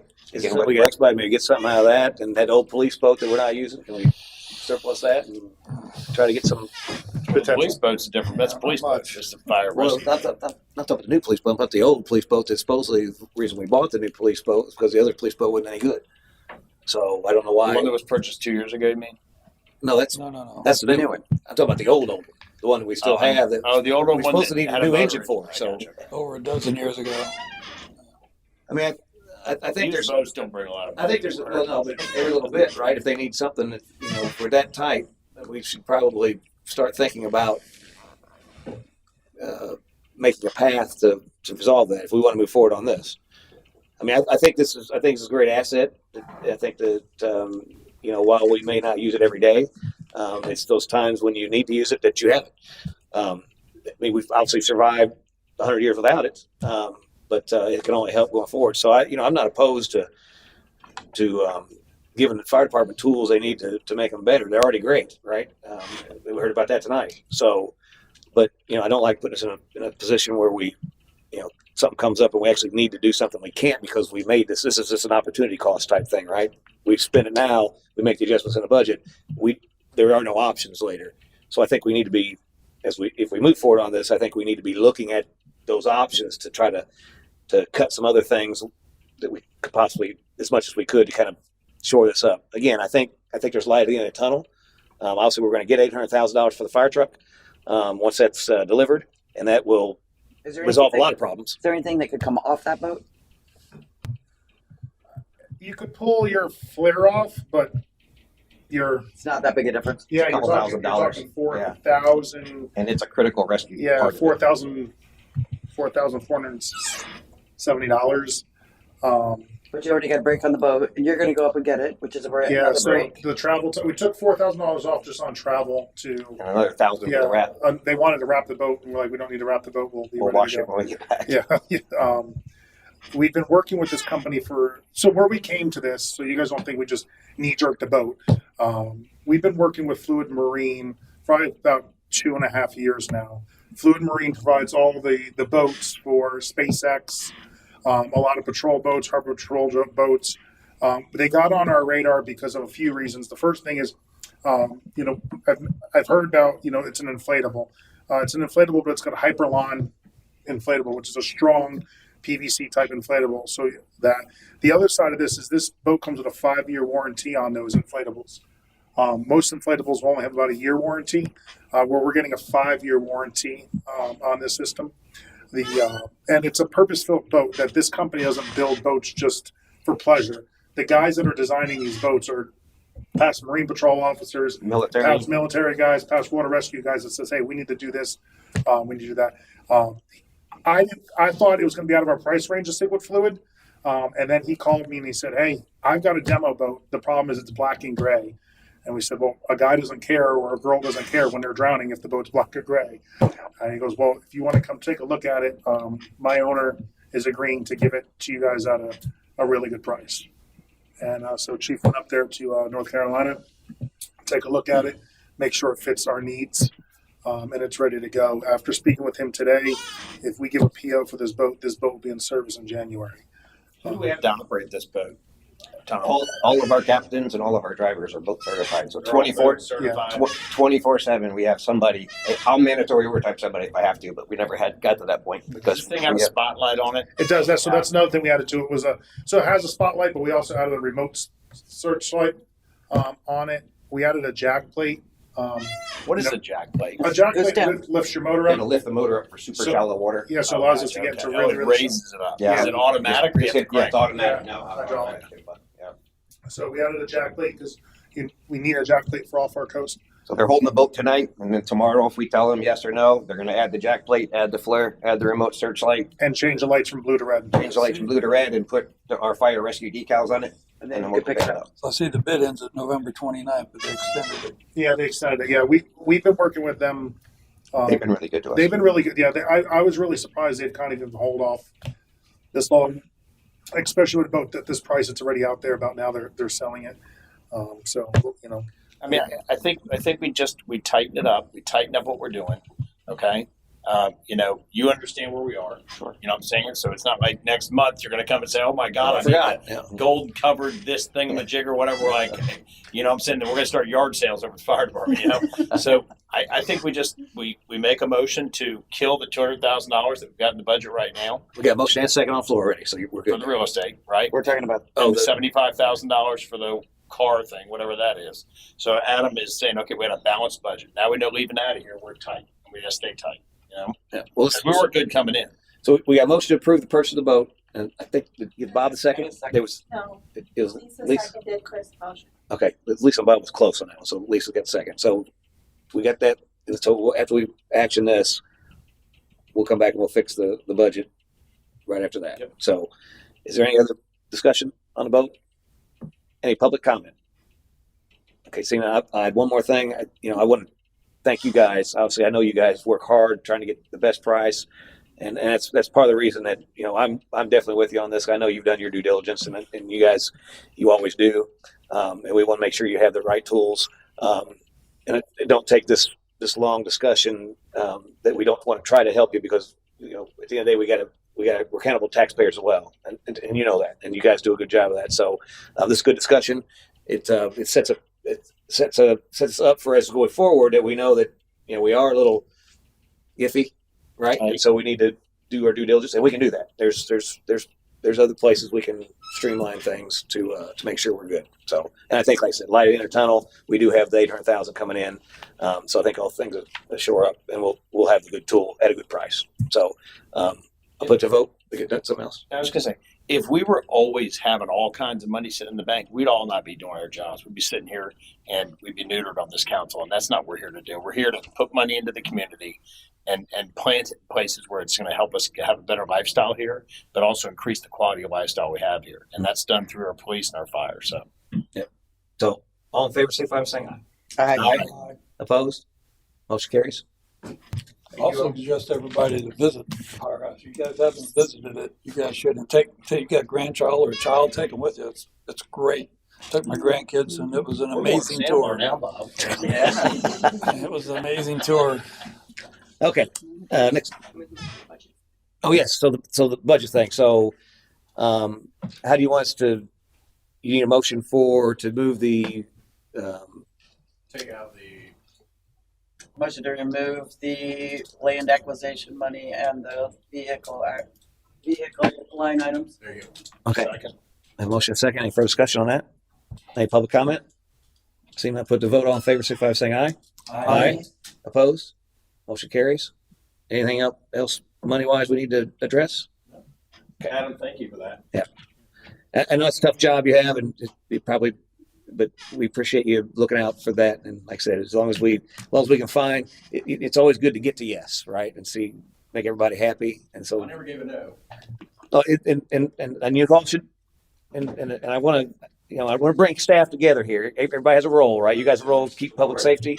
He has a role to keep money in our pocket, right? And so, this is a good discussion. Nobody should be mad at anybody. Everybody's doing their job, doing it well. And so you all need to kumbaya, and we appreciate all of you, right? And you guys got your vote. So We can't do it without each other. The reality is we all need each other. Okay. Mayor, I'll get with Adam, and if there's other hard choices that we're going to need to take this year, the more heads up you have on it, the better. So yeah, I'd be combing through the budget so we can we'll have a like I little said, we'll have cushion. first quarter will be behind us Like I shortly. said, I don't think it's gonna be the first conversation we have. I mean, everything's tight this year. It's just tight. Yeah. Okay. Next up, old business. Any discussion on old business? Wow. Okay. Any comments from the mayor and city council? I'll start my right this time with Councilwoman Sullivan. I have nothing. I'll flip over here to Councilwoman Byrd. I'll flip back over here to Councilman Hubbard. Yeah, I got something I wanted to bring up to you guys. I was going to have a welcoming party for Mr. King. He's out of the country right now. As soon as he comes back, he was going to get with me on a date. But the catch is Mike Lowe would like to host it. And it's basically just him and his wife can go have dinner on us. And then afterwards, maybe an hour or so of a meet and greet for the citizens and business owners to meet him and welcome him to the city. And I just want to know, well, you guys thought about that and how you wanted to do it? Something like that with council present, and that we probably need to have a public meeting scheduled somewhere. We could probably have it at Catches, I would assume. As long as anyone can come. Yeah. Right. Whichever you go is you invite the residents. Well, it's a meet and greet for the residents. Yeah, they want a meeting. And How much notice do you have to give? it's, No, there's no time frame. It's reasonable. so we got plenty. I mean, he's not started. What date were you proposing? Well, I don't know. He's going to get with me when he gets back in the country. Okay. But he thought, I mean, asked him about it. He thought, thank you. That's great. Is it before he starts or? No, it'll probably be after. Okay. Sometime in January. Like I said, Okay. it'll be probably maybe the second or third week in January, possibly. And I just want to know, like Mike Lowe would like to host it. And I don't know if they're going to offer him dinner or if we're going to pay for the dinner for him and his wife. I don't see a big deal. I'll pay for it. I don't give a crap. But it'd be nice to welcome him. You guys want to have maybe hors d'oeuvres in the meeting afterwards? Or just nothing, maybe water, just. Well, so obviously people. there's ethics involved in gifts and stuff like that Right. we all have to consider. So I mean, it's one thing to have a meet and greet, but when you start talking about people giving food and all that, some people are gonna say, well, what's the catches? What do they want out of this, right? So it's And if I may interrupt, didn't Matt have a meet and greet when he started? Was it just here? so we had a meet and greet during the candidate stuff where before, and we made a decision. After that, he just started. So I thought there was something after he started, but was during the hiring process. Okay. No, I knew there was something. I was trying to think if we could kind of mimic that, but I guess we just missed that I window. think it's a great idea, but I think we need to get his feet in the fire and get him working. Well, yeah, you've already been working. I mean, this is when it's Maybe convenient something for him. later. Later, right. March, That's what I'm thinking. April. It could be, it could be February. I don't know. Yeah, But I'm just saying. Let's give it a little bit of traction. and just to make sure that meet the city manager, right? well, we could have a event here at City Hall, and obviously if Catches wanted to donate something catered here at City Hall, is that an issue? All right, we need to do something when Andy leaves, Sure, yeah. for sure. We need details. We need details of what Mr. King's comfortable with. He may not want Right. a certain setup in another location. He may prefer something here like a town hall thing. I think we need to find out what he prefers, and then once the details are determined, then we can find out. Yeah, let's. Run the city at that point. What's that? And they make the decision. Yeah, no. Let's get started, and then we can, and maybe we do it in conjunction with Andy leaving and him coming in. We schedule something here or somewhere else. Again, we talk about the details and work it out from a legal perspective. But set something up where we invite everybody in to meet new city manager, say goodbye to Andy. And, You okay with something like that, Bob? Something here, maybe? So, but I mean, the city furnishing them dinner, I don't see was any ethics problem with that. But. There's always ethics Well, problems. so that's why I think what we need is a conversation. Whether it's you speaking to him, me speaking to him, someone like once he's here, let's figure out what that looks like and put those pieces together and then bring that back and say, we've looked at this and here's the options that he likes, he wants, he's comfortable with, and council is in a place that they can do. So that's why I talked to her about this first. Yeah. I think it's a great idea. Obviously, something we need to do. Just got to figure out how to do it. Okay. We'll talk to him. He's out of town right now, and I'll touch base with him. He's gonna call me when he gets back anyway. We'll go from there. Like I said, time it's not rush, but obviously, people would probably like the meeting. Yeah, they want the opportunity to. I think it'd be a good idea. 100%. And yeah, normally we would through the hiring process we'd have had something like that for all the candidates, but this obviously is a little different. So we need to definitely do that for the residents for sure. Any other? Yeah, so I was wanting to know where my reimbursement check was for my IMO training. I've been working on that since October. Andy told me that, that you could stay there. It's covered. Don't worry about it. And I'm like, well, okay. I said, I plan on staying there an extra night, so I'll cover that. But they'll cover for like the first night and second night. And I found out they only cover me for the second night. So I'm like, all right, the second night and for gas. So Andy wrote a check, or had Adam write a check for me, and then you told him not to pay me. Yeah. No, I was going to let me just address that. So because we have this supposed meeting, so there's rules on what on our travel policy on how. Okay, that's fine. But he told me that I get reimbursed. And so I was asked to sign checks that day, and that had to be one of them. And so I didn't sign the check because obviously there was some issues with that whole process. And so, and what I specifically said is I didn't want to sign the check, and then you have those things out there that shouldn't have happened. And so that come back on you. So out of respect for you, I told them to talk to you to work that thing out, because what the last thing I want you to do is have an expense report out there that doesn't follow the rules that I signed. And so that's what that is. Obviously I want you to be reimbursed for your expenses or whatever, but there's policy that has to be followed. And staying overnight in Tampa, what's the range, Adam? Is it 50 miles. Yeah. So, 50 miles. yeah, if you're within that, there's no path to that. So, I I will. would have stayed at the Days Inn, which is right across the street. I went with the Waffle House, which I like Waffle House, but the Days Inn probably would have been nicer than Embassy. So I'm out $800, and I would have stayed at the Days Inn across the street for half that much money. If I would have known, but I was told no. If you stay there where the event's going to be, I'd get reimbursed. Just to make sure I'm hearing you correctly. So you're saying you would changed your travel plans differently if you known you would have had to pay for it as opposed to city? Is that what you're saying? They said if I stayed in the Embassy Suites where the event was, going to say somewhere that costs less. I was going to get right. So because you thought the city was paying for it, you stayed I somewhere paid for the more? first night, and I paid over $300 for the second night. But I thought where the event was, that's very was convenient, and he told me that I should stay where it is because the city would reimburse me. So I didn't even contemplate going anywhere else because I was told that. Okay. Well, but if I was told differently, right, then I might have thought about, well, maybe I'll stay if there's a hotel across the street, the Days Inn. I would have looked at that maybe at that time, and then I might have stayed there. But I wanted to go there the first night because driving 40 miles in rush hour traffic, Tampa sucks. It was my convenience to stay there before the event, and it was my there to stay after the event because I had events in Tampa that day. So that's on me. That's fine. But I was told I was going to get reimbursed for that night. The city manager told me to do that. If he would have told me that I'm not covered, that there's an event, maybe things would have been different. But I wasn't told that. Is that?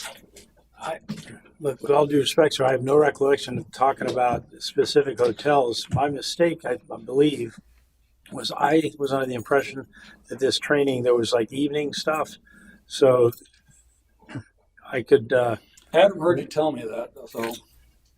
Okay. Let me clarify. Well, I was in there when y'all were talking about it. Yes, you were on the phone with him or whatever the case may be. That's why when the request originally came through, I wrote the check because it was that way, and that's what I told the mayor when he questioned me about it. Was, well, Andy told him that he could do that, but he is exactly correct. There's a rules and procedures when it comes to that. How much we pay you for dinner, how you can get paid for dinner, how you can get paid for lunch, how you can get on. I told him on the phone, the mayor, I was like, well, I did it because I we were talking about the hotel and everything was okay.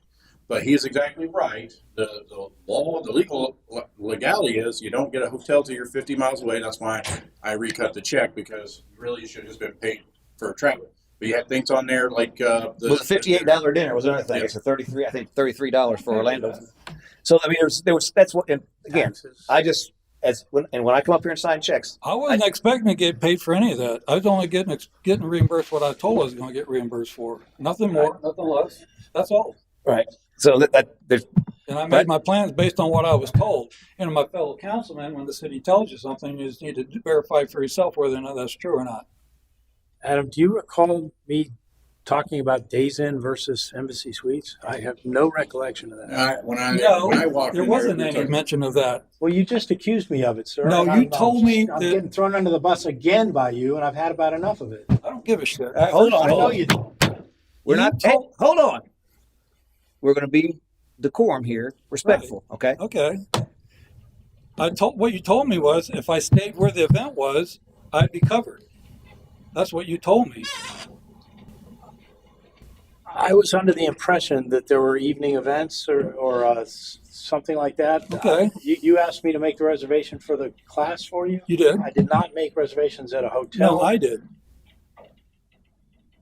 Because you told me that if I stayed at the hotel where the event is, I would be covered. So I have no recollection. I believe you that. But you did, and that's why I did it. But I didn't discuss whether you stay at the Days Inn or the Embassy Suites. And I would waive the policy if I had the ability to do so. because if it's an event with multiple day event where people learn from each other in the after hour events. You claimed taxes, which we're not allowed to pay on government work. And I just came back to what? So we're tax exempt. So there's a couple things, Bob. And so for one, you didn't charge mileage on there, which you're entitled to. And so, well, he knew that. I mean, and so, and let me go back. When I brought this up, I said that the event's going to be in Tampa. If you can take advantage of the Tampa event, it saves us expenses wise because you don't have to stay there. You drive down there for the class in the morning. You get out at 4 o'clock or whatever, and you drive back home and you go back down there for the second day. You chose to stay, but you didn't charge mileage. So if you was actually claim your mileage for the 2 trips, that covers most of the one night, I believe. I don't remember what the exact. It was 38.1 miles at 70 cents a mile. So I think the check came out to be like, I don't have the check. I gave it to Andy. And obviously, it's in his inbox. And so on the meal, that was, I think it was $58 if I remember correctly. For Tampa, I'm not sure what Tampa. I think Orlando's 33, but whatever Tampa is. But again, you don't get that unless you're staying overnight. I wasn't even asking for the meal. Right. Well, it was on the expense report, so that means you're asking. Well, because I had it at a hotel. All right. So I just went on the bill, but I made specific. Right. All it was really, and he said, "Well, you don't get paid for the second night. We can't pay you for the first night. That's fine. Let's give me for the second night." I said, "And don't pay me for the meal." I said, "I'm not really even worried about the mileage," but it said, "Well, the mileage is covered." I was told that at the beginning. That's what the conversation was. So based on that, if I wish I had stayed at the Days Inn, but I was told, and it's convenient for me to stay there. That's why I stayed there. Well, so obviously it's what I think needs to happen here. Not throwing anybody under the bus. I'm just telling you well, what I was told. I would work with city manager and finance on the trip and put down what expenses are allowed based on a policy and obviously they can look at that, right? And I apologize, and I'll be honest with you, I don't like being called to sign checks, but when somebody's out, I have to do that. And I can tell you, I because I'm not in the day-to-day operations, I look at every bill. I make sure the amount's right before I put my name on, because the last thing I want to do is something come back on me that I approved something. And so, I saw some irregularities, and I just brought it to their attention. So, you're my friend, Bob. I want you to get paid for your expenses, but we can only pay what we're able to pay from a policy perspective. And so that's all that was. I didn't tell nobody not to pay you. I basically said, talk to you about fixing the expense report because there were some irregularities in it. That's it. And it's nothing personal. But that's what I would suggest you do is reach out to Adam and work with that. I don't know why that hasn't been resolved as of yet, I guess. He asked me for the check. I gave it to Andy. It's in his mailbox. Which is all. I'll go get it. But he did come and ask me, and I told him that we had this discussion, and there is rules to that. And again, I was under the understanding that you were given permission. That's why I told him. So I was like, hey, I paid it because of that. But he is exactly correct. You have to be 50 miles. You have to be 50 miles. Right. And so he's the only one who explained it to me. Yeah. So you're 50 miles, and I actually, when we had this conversation, I said I would print out some information. There should be some information in the envelope that, in regards to, if it's not, then it's sitting on my desk, and I will make sure you get it. But so you understand, even dinner is only supplied if it's after certain hours. If you travel after 8. There's a lot to it. It's just not, I'm going to give you $100 for breakfast, lunch, and dinner. If breakfast, you have to be there at a certain time, and there's just a whole lot to it. And that completely makes sense to me. And I understand all that, and I would appreciate all that. But when I was told something different, obviously, you assume that when you're told something that that's the way it is. And even when you double check that, I even double check that to make sure. And then that's when I found out not the first night, just the night in between is the only night that you're covered. I said, all right. So I wasn't even contemplating doing anything else. I just wanted to make it convenient. My wife went with me, so lessons learned. Well, as far as the breakfast or any other type of per diem, the only thing you put on there was the dinner, which from what I gathered after looking it up, the conference was over at a time and you could have got home before the dinner per diem. But if you owed anything else, so anytime you go anywhere, and this is for everybody, you should give if you're going to a conference, put that conference in there. It'll tell you when you start, when you know, if it provides you lunch, if it doesn't provide you lunch, and then we get your per diem by that, and that's how we do that. A lot of times people don't do that. Well, So, the event provided lunch and the hotel Right. provided breakfast. okay, yeah, so that information, so I didn't see any of that, but that information should be included in there so that when you do your per diem or whatever, we know how to do that. But your dinner, as far as what I've seen on the website, you weren't entitled to a per diem for dinner because No. it got over and you Yeah, were able to go home. I'm willing So to really, pay the only for thing that. you were entitled to was the mileage and based on Okay. the website. Well, the registration fee for the class as well. Well, that was already paid for. Right. We Oh, paid that was for the that. credit He card. signed up and paid for that, and then he's going to reimburse me for the mileage. So you all get together and obviously work that out. Well, there's a check. I mean, unless there's something else going on, it's done and paid for. Unless we're going to do something else, but he got paid for. I paid him for his mileage. I voided the other check and cut him a check just for what we had. Now, is there something different with the per diem or anything? If he has a question on that, we can look at that and talk about that. But unless you want to do something about the hotel, other than that, I mean, he's good. I haven't seen the policy. I'd have to look Yeah, at it. I don't know if there's any leeway Why in don't the you policy. talk Are with? we willing to spend money to have Nancy look at that? I've never, It's like- I've not, I didn't draft 50 it. miles. Yeah, I trust his interpretation of it. I mean, If there's a. I don't know if Otherwise. if the travel policy says that city manager can make exceptions or whatever, then I'd So I leave went it. to Tallahassee, and I could have stayed in a hotel for a couple $100 a night. I had a deal at an RV park for $25 a night, and so I saved the city like $500. I appreciate that. You know, so I do look at saving the city money when I can. I do what I'm told. The city manager tells me one thing. I assume that he's telling me the correct thing. Well, you guys work that out. And if you need to bring it back to council for some kind of approval, I'd suggest that you know. That's the only way. If there's something in the policy that allows council exceptions or city manager exceptions, they can discuss that. But if that's not there, I think Adam's interpretation is what stands. Okay. I'm happy to look at it. Anything else? No. On that, did I get you? did. Okay. Where did I leave off? Vice- Oh, Vice Mayor. You know, this city is coming a long way. I mean, I've been here for 10 years as a homeowner, and it has certainly come a long way. The value of real estate has increased. The quality of the services we're getting increased. You know, the fire department, our chief, you know, we've got all these A-plus people in place, and it's expensive. It's expensive to get them. It's expensive to get the services that we're getting. So, you know, being somebody who's built multiple businesses over the years, sometimes you take all your stuff and you put it on there and you're like, it's going to work. It's going to just trust in the system. This is one of those deals. We cannot build a world-class community like this with waterfront development like we're getting ready to see in the Moffitt Center over here. And we can't be like a second-rate place to live as far as our place. So I'm glad we made the decision we did tonight.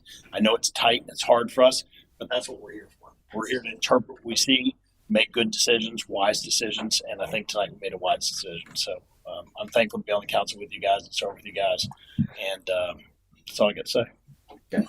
Do you have something else? I do have one thing, and believe me, I take no pleasure in bringing this up, but I think it needs to be brought up.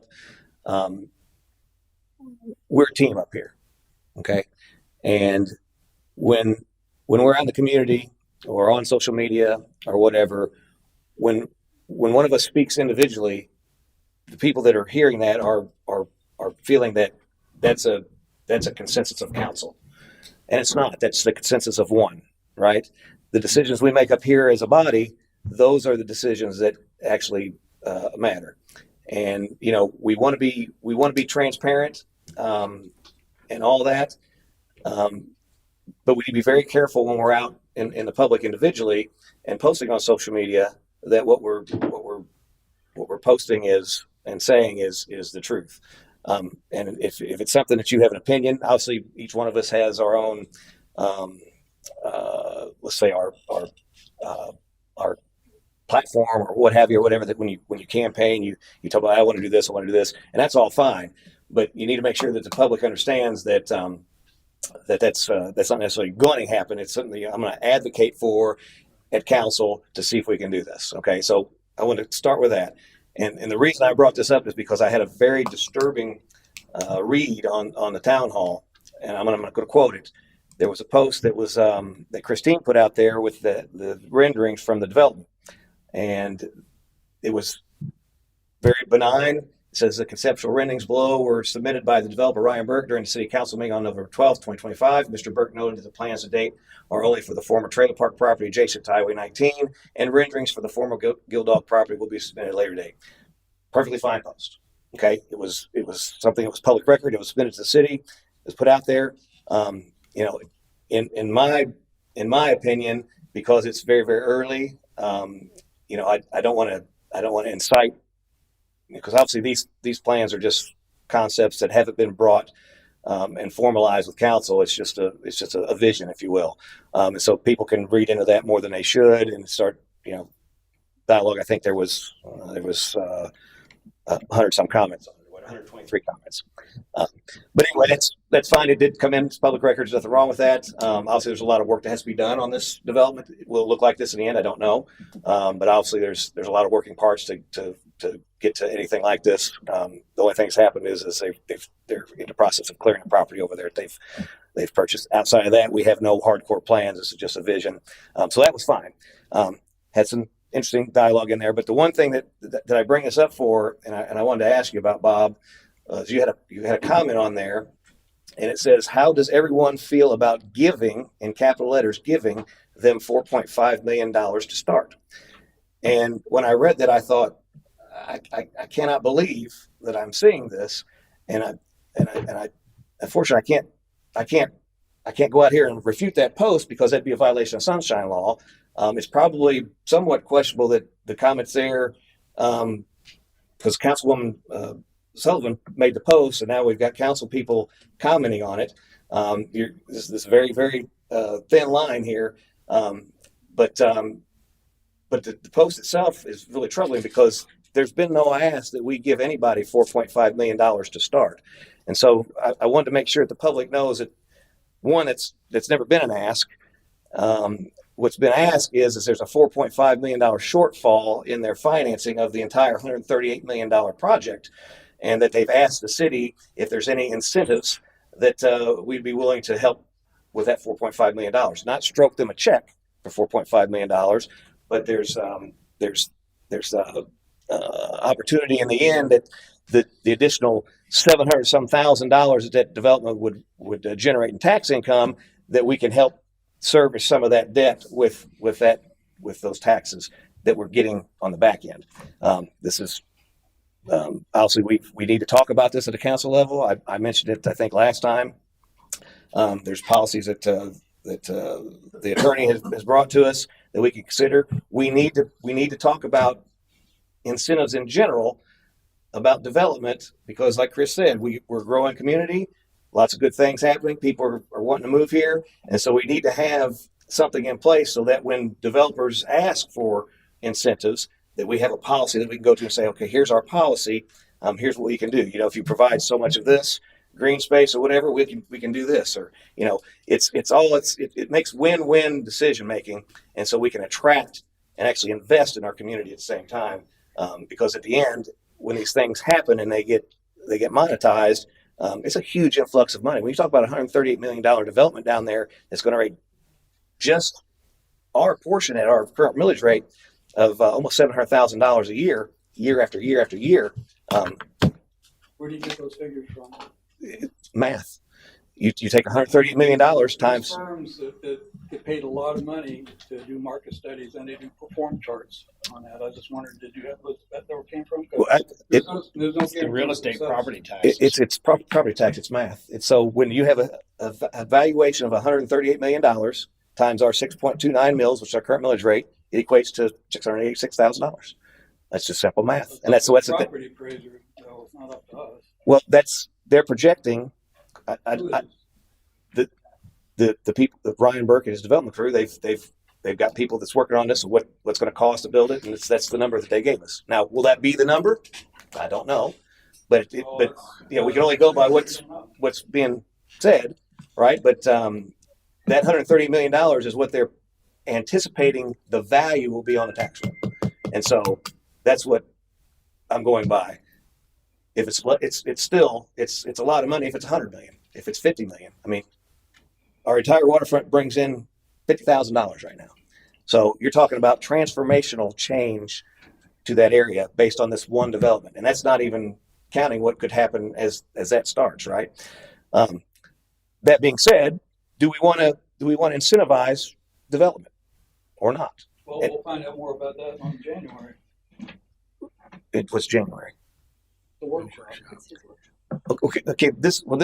I'm in the workshop is, like I said, again, I don't know necessarily what the outcome of that will be, what necessarily the purpose is. We're going to hear about some different things or whatever, but this is real life stuff that's happening right now. We have real life people that have taken almost $8 million of real money and purchased the property, and they're spending money to draw up these renderings. I mean, this stuff is really happening. This workshop that we're going to have in January, we're going to talk and find out about what Pasco EDC does, what Sports Coast does, and all this. But at the end of the day, it's a learning experience, great. But I mean, this is stuff that's really happening. Whatever happens at that workshop, just Hooters and Catches and get together and they sell their property, and some hotel comes in and buys it, and they want to put a Margaritaville. Again, maybe, but all that's just speculative, right? That's just conversation.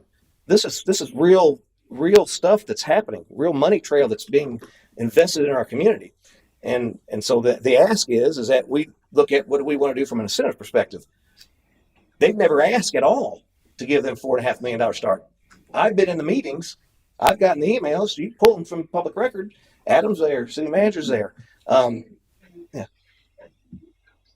On the Port Richey chat page. So this isn't just Bob hearing this. This is just how the public is perceiving it. And this is why I believe in transparency. Mm-hmm. That's why I put the posts like I put out, because good, bad, or ugly, I want everybody to know what we know. If they came to a meeting and it came to be in this meeting, then I think that they should be able to see it on any website, just the same as we did. But one thing that limits us is if you're putting things out, then yes, none of the rest of us can respond. So it had better be accurate. I understand that. I'm just saying, as far as why I put things out, sometimes they're not the greatest. But they can find that on watching. But they don't. And they put out there all the time that the transparency is lacking. And so I try to provide just a little bit more than what they are capable of going out and getting on their own. You have to be careful of what you're saying, because none of us can respond. Yeah. And I just want to reiterate that the post that you made is fine. Yeah, I worded it very carefully. Yeah. As I do everything that I post, I make sure to word it very carefully.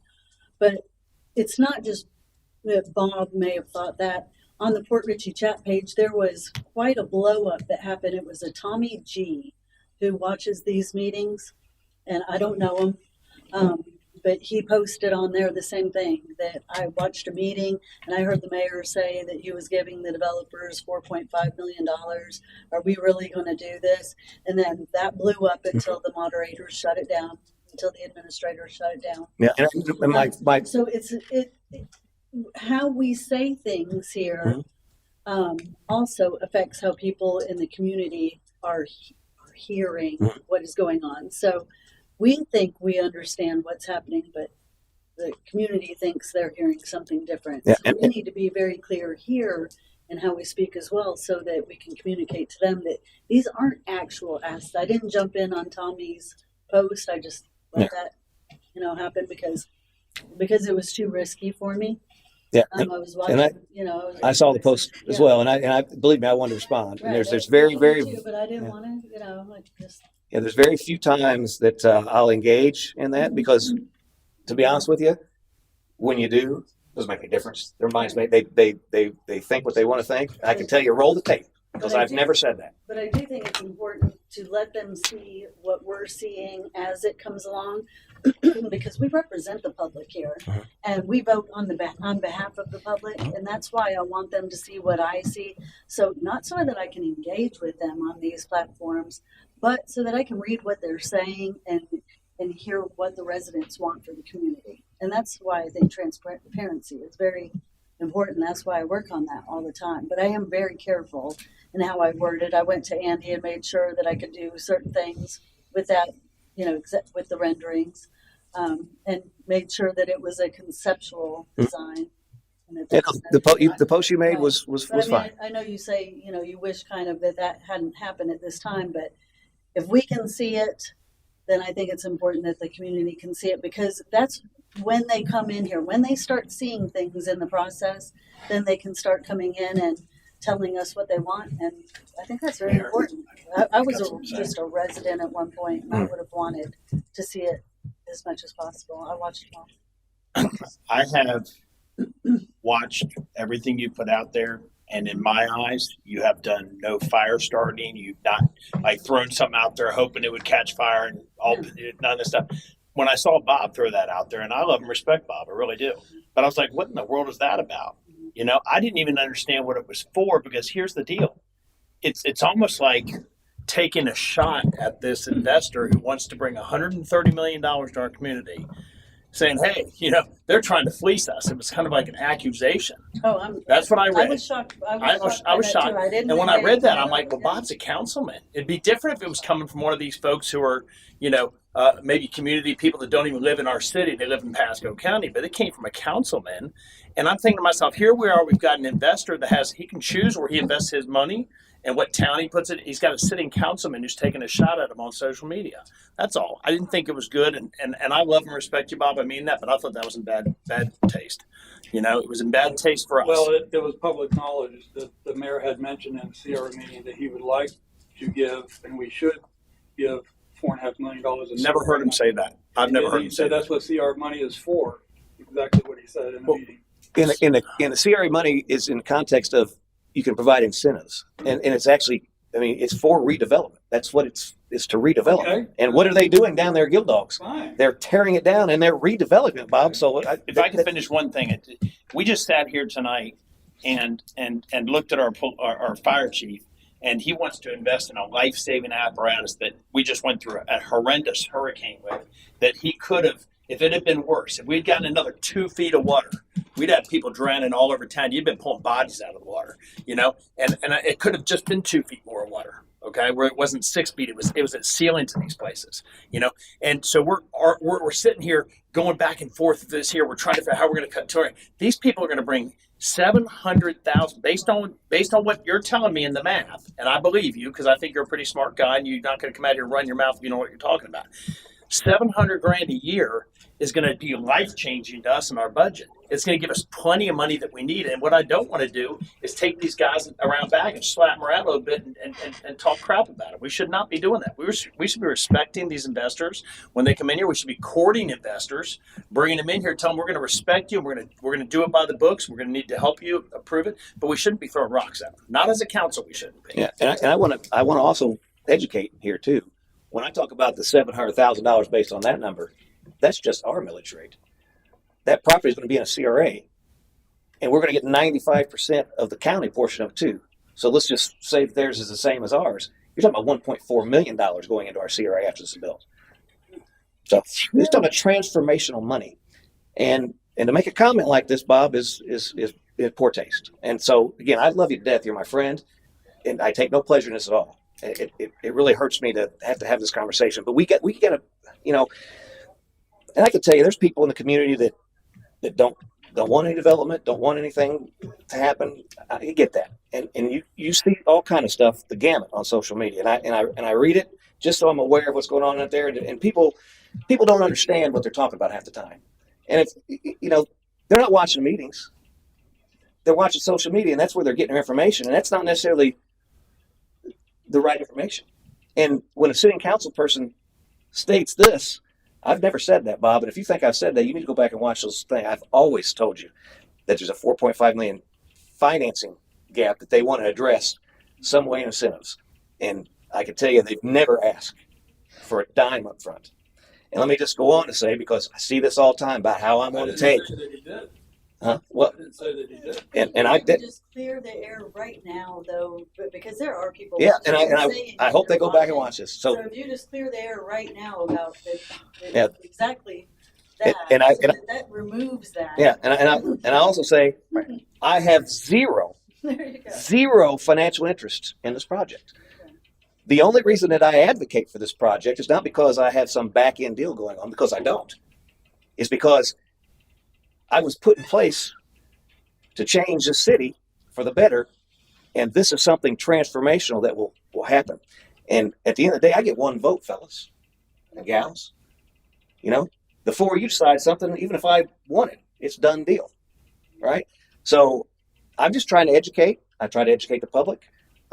It's a big investment, and we have the opportunity to have a conversation about do we want to incentivize that in some way or not.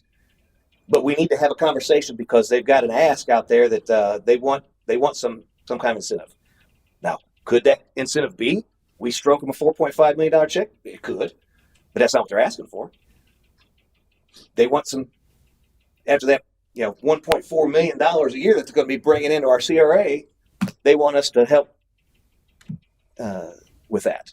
And that's what the CRA is for, is to continue to redevelop areas. And so we need to look at having a policy to encourage development, or have a policy where we just say, we're not helping you at all. You want to invest here? Fine. Fine. If you don't, fine. We don't care. But I'm taking a stance, as from my personal opinion, I think we ought to look long and hard at what can we do as a city to put a policy in place. And we can use these guys as kind of the catalyst to talk about that, because they're here knocking on the door with an ask. And, I don't want to tell them, no. They're not yet. What? So we got to keep that straight. They're not yet with an ask. They actually are. And that's why we've talked about, we need to get something on the agenda to talk about incentives in general. A prospective ask. They're not yet asking for anything, but down the line, they do plan to come to us. And that's what that's what I hope that the residents can get out of that tonight, because they have not come here and said, we want this or we want that. They're saying that at some point in the future, we may be coming to you needing some kind of concession. Well, not exactly true. They actually are asking for it. We don't have any policy or anything. And so what the ask is what can you guys do for, and the original ask was, Are there any incentives? That was the original ask was, we have a $4.5 million shortfall. Can we get over 75% tax abatement for 10 years, Adam? I think it was 15 years. 75%. So basically 75% of those taxes would, and again, you can't do, I think, tax abatement anymore. But what this would be is basically there would be a financing instrument for that $4.5 million that would be serviced by the additional taxes. And so the original ask is that we basically take 75% of that tax increase to service that debt. And so over the time, it's not $4.5 million, it's actually $8 million or something like that. If you look at it because there's obviously, it's a financing instrument, right? But anyway. Was that was presented at a council meeting? That might be the one that I had such a terrible time hearing on the Zoom call. Am I behind? It's never been presented at a council meeting, because it's not, we're not at a point where we can make a decision. It's just, there's an ask out there, and they've tossed around some things. We looked at possibly coming back to see if we can hire a consultant that could help negotiate on our behalf incentive packages or whatever. I mean, this happen all the time. This is not unheard of. I mean, when people come with that kind of money, they don't just not ask, right? And so the typical way that this is handled when an ask comes about is they just come to us and they ask us to develop a policy rather than them asking for a particular thing. We would normally have a policy that says, here's our package, or here's our policy on incentives, and they'd read through it and they'd see, okay, well, we can give, let's say in our policy, just hypothetically, that if we do certain things or whatever, a developer does certain things, we can give up to 50% tax rebates or whatever the legal path is. Don't use my words, because like I said, there's a legal construct that you have to follow, but obviously that would be in the policy, and they would say, okay, well, we want to do this, and the policy basically they check the boxes, and that would be what happens. Mm-hmm. We don't have any of that, right. And so that's what we need to talk about. How do we want to incentivize development in our CRA district going forward, and what constructs of that do we want to develop in there? Now they're at the table, so they can kind of tell us what they're looking for or whatever, and to help us maybe do that And going forward. how does that happen? This is just for my understanding and the public's as well. That you said that there is an ask and it's a 75%. You just described that. This is happening not in council meetings. This happens outside, and that's typical. Well, they talk to the city. So they just come in for meetings with the city manager and you. Yeah, and obviously we can't talk about it because I can't call Christine. Hey, guess what? I understand. I'm not complaining. I'm just trying. I want everybody to see how this happens so that they'll know. Right. So and myself. So they're engaging the city, right? And obviously because I'm the mayor, I was invited to those meetings as well. Mm-hmm. And obviously since this has been going on for a couple of years, obviously that they've talking about buying the property. As you see. We've changed land regulations to allow for more density to negotiate, and so that gave them the comfort level to actually buy the property. And now they're clearing the property, and now they're working on plans and conceptual drawings to come. So this is a very fluid situation, but obviously they can reach out to each individual council member and show it. And before y'all were here, just so you understand how it works, I believe they reached out to each one of the sitting council members, except for maybe one. And talk to them about what they were looking at doing down here, and they feel you out as what do you think about this individually, so that they know kind of where they might be if it came to a council decision. Of where if they talk to each one of us individually and we say, oh, definitely don't want that. Well, they're probably not going to take it further, right? So eventually it will come to council. No, I'm saying one will either have a policy and we'll work it out via a policy arrangement, or they will come to us with a specific, we want this much cash, or we want this much in concessions tax wise. Yeah. So, but it'll come before council for a vote. Is that correct? We need to sit down as a council and have an agenda item where we talk about incentive policies, and forget the dollar amounts or whatever, but I mean, we can use that kind of to understand how we draft a policy, but it's really irrelevant. It's just another developer at the end of the day. Mm-hmm. So we sit down and we develop a policy, and there's others out there we can use to kind of see, and then we could say, I know what you ask. Here's what we come up with. The council is how we're going to incentivize development. There you go. And they look through that and they bring it to us and make the ask, and if it's within our policy, it's good. If it's not, then we don't do it. Okay. So it's really more of a general conversation, because right now we have nothing. Mm-hmm. If I could add, then council would be involved. The way this works, I mean, obviously the first step is the policy and what vision you guys collectively want going forward, and how does that look. So a developer can come to Port Richey and go, this is the kind of incentives Port Richey offers, and this is how the framework is. Mm-hmm. So they would have that information. They would then go to the city manager, or if there's some cities have it, like the CRA director might be the person that does that, depending on how it's set up. They have that conversation, that back and forth, but ultimately always it's going to come to either the CRA board or the council, depending on how your program is set up. So it's never something that's going to be done in a back room. A lot of it gets done, obviously, because they talk to city staff, because you'll have a policy that everyone has already agreed to council-wise. But ultimately, the final, here's the agreement, here's what they want, here's what staff thinks is the way it should go. You guys get that vote, nobody else. Okay.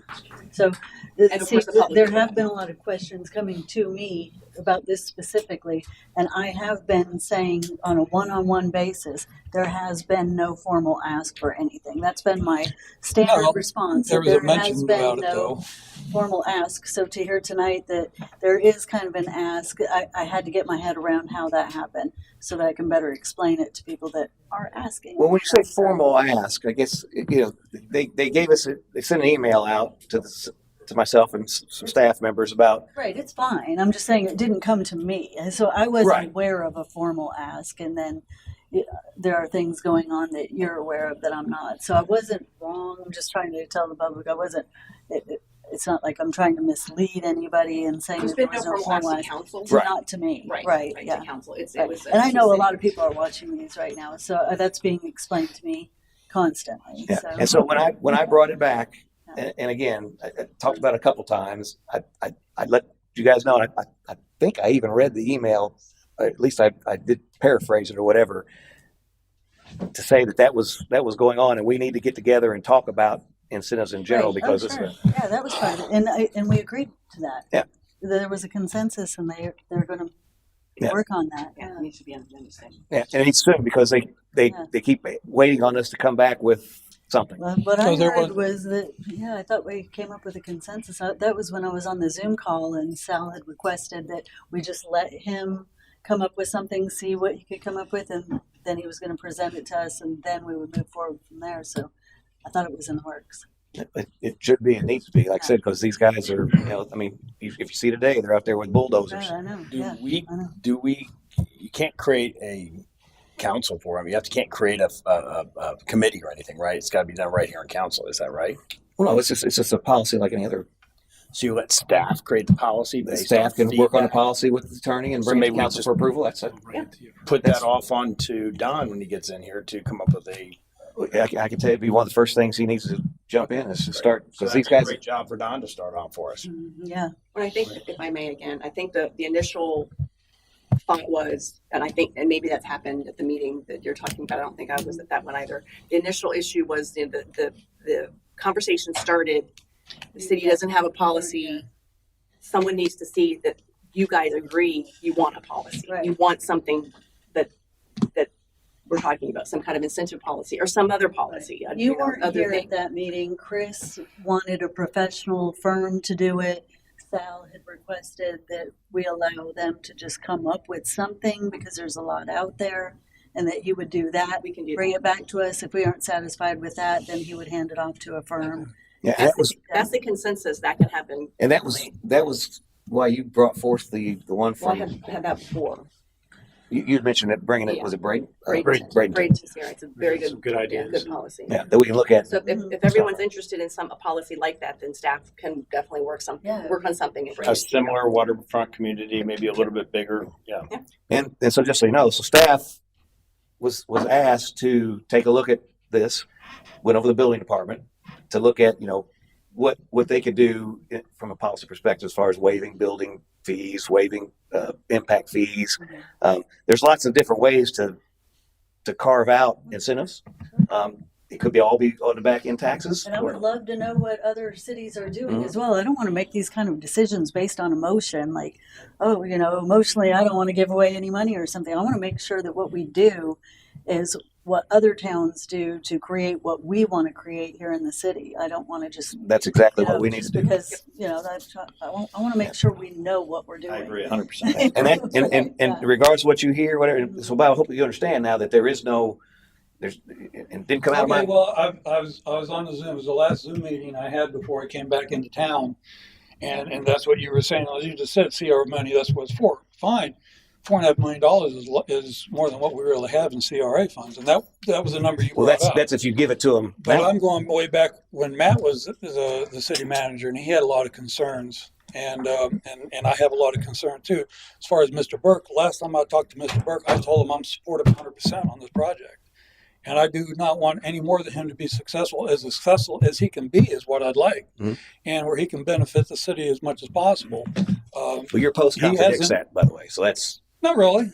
It absolutely does. If Ryan Burke was on social media, and he read that, he'd probably not apologize be happy. if that's the way it was taken, but that's what you said. I never said that. You said you didn't say 4.5 million.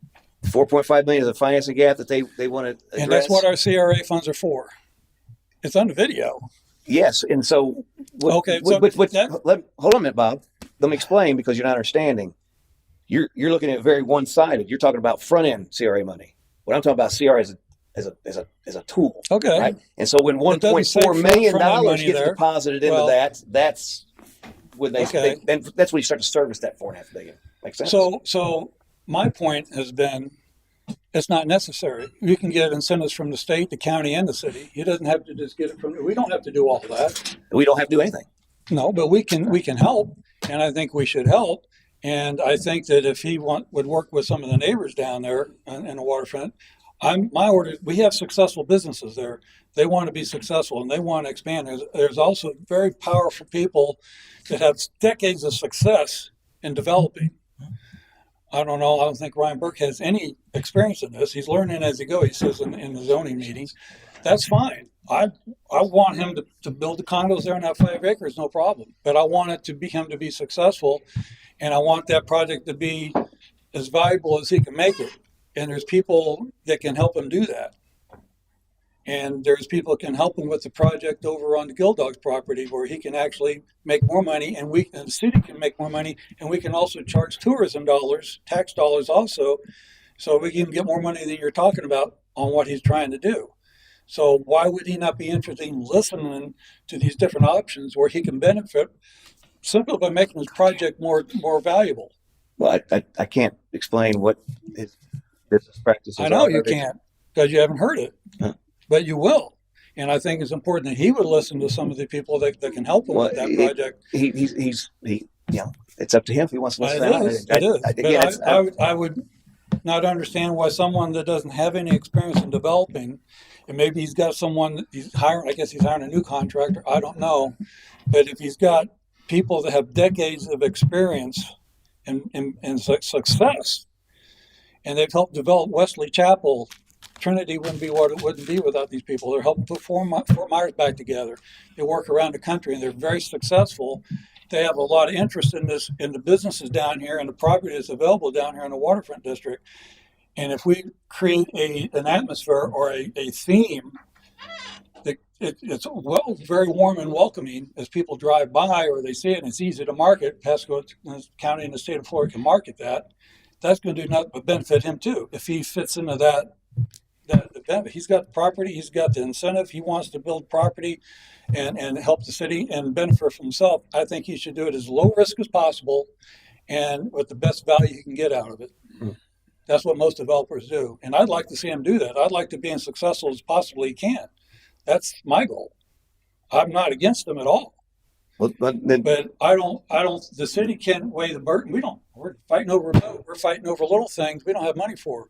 So I think that we should let the state and the county come in, help with incentives. If there's some developers that can help them and put together a project, and they can do market studies, they can do perform charts on different scenarios on those properties and show him how he could benefit from.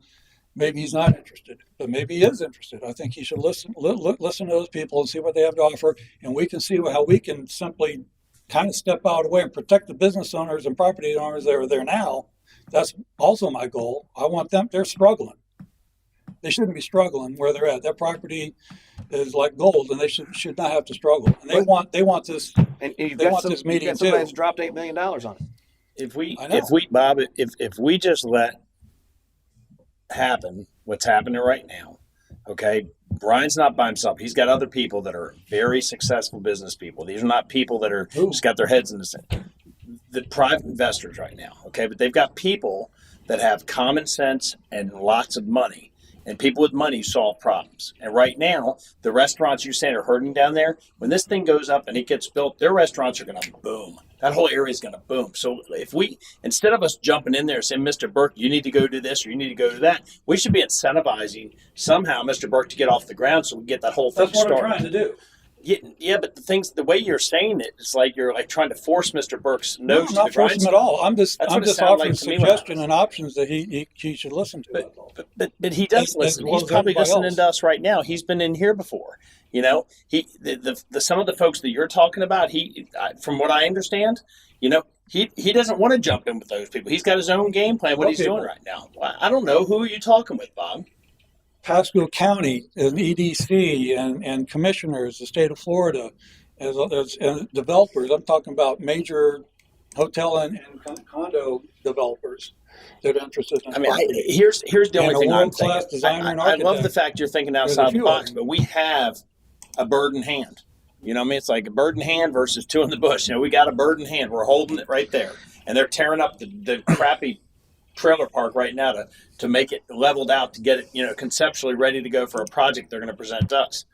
I think we ought to be supporting them every way we can right now. And by saying that you're not doing it right, you need to go over here and look at these folks. Who are we to say? I'm not saying, I don't know what he's doing. I'm not saying he's doing it wrong. I can tell you what he is doing. He dropped $8 million in cash on the place. They did that in downtown Newport Richie too. They did more than that, and then to sit there for 5 years empty with concrete sticking out of the ground because shit happens. Why are we arguing about this? Really, I mean, why are we arguing about this? Here we go again. It was the mayor's turn to talk. We went around the room. It was your turn. It was your turn. It was the mayor's turn to talk. And then here we go again. Well, I mean, this is something. I think we're getting it out. Some of the things that are on our hearts we need right to have now. this. I know, but I understand getting things out, but then I don't understand just dragging everything from the back alley in. It's not making any progress. You've got to agree with that. I do, but I also think that we need to have understand when we leave this room that these things can't continue to happen. Or I'm going to ask for motions that nobody wants to ask for. Okay, I'm going to read this email I got sent from Bill Cronin, who's the Pasco EDC, and this is Bob. You sent this email out to him and others. It says, "Dear sirs, my name is Robert Hubbard, and I'm a member of Port Richey City Council. We are inviting you and or members of EDC to a workshop scheduled for Friday, January 23rd, 3 p.m. We are also inviting business owners and property owners of the city, Pasco Program Manager, Global Architect and Designer Paul LaFrance, and anyone else would like to come. The purpose of this meeting is to introduce options for developing Port Richey's waterfront district with qualified developers and hotels. This will be led by Pasco Sports Coast. City of Port Richey Council highly respects your input in this matter and are excited about the possibilities that are present that can benefit everyone in our county.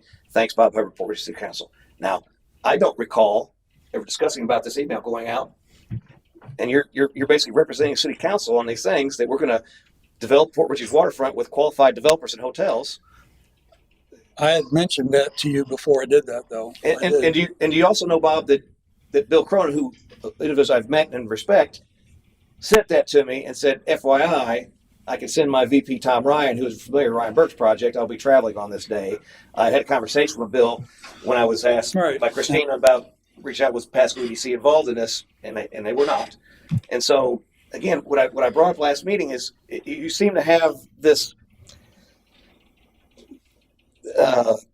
this competing vision of you that you haven't got the council behind. And I'm not saying we wouldn't be behind it, but you're kind of going on this side tangent out there in the public, and you're speaking, and you're sitting council member, and people are taking your word. I mean, I had Whiskey Joe's call me and say, this Bob guy reached out talking about, am I interested in selling my property? And what? Yes. Did you not reach out? No, all I did was they had talked to their neighbors, and I said, well, there's a meeting on January 35th. You need to talk. I haven't even talked to them. So I'm supposed to meet with them tomorrow. Well, all I know is that their general manager, yes, Marty Fani, right? That's the one who called me and said this Bob guy reached out to me asking me if I was going to sell my property. Anything about that? It may be a lie. I don't know.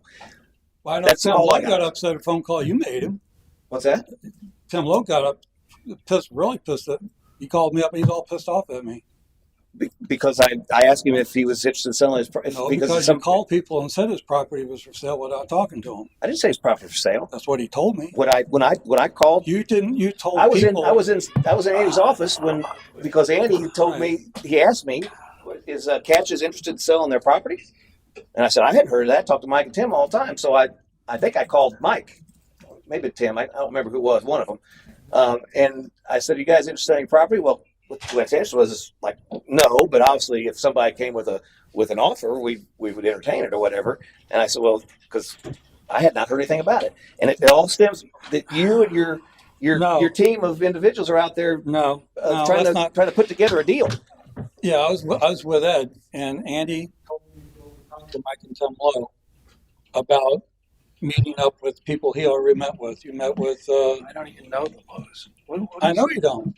Bob, you haven't met him at the time. Let me finish. You make mistakes. Let finish. I'm not. Let finish. Go ahead, Bob. You're out of line. I got Bob. witnesses. You're out of line, sir. I went in.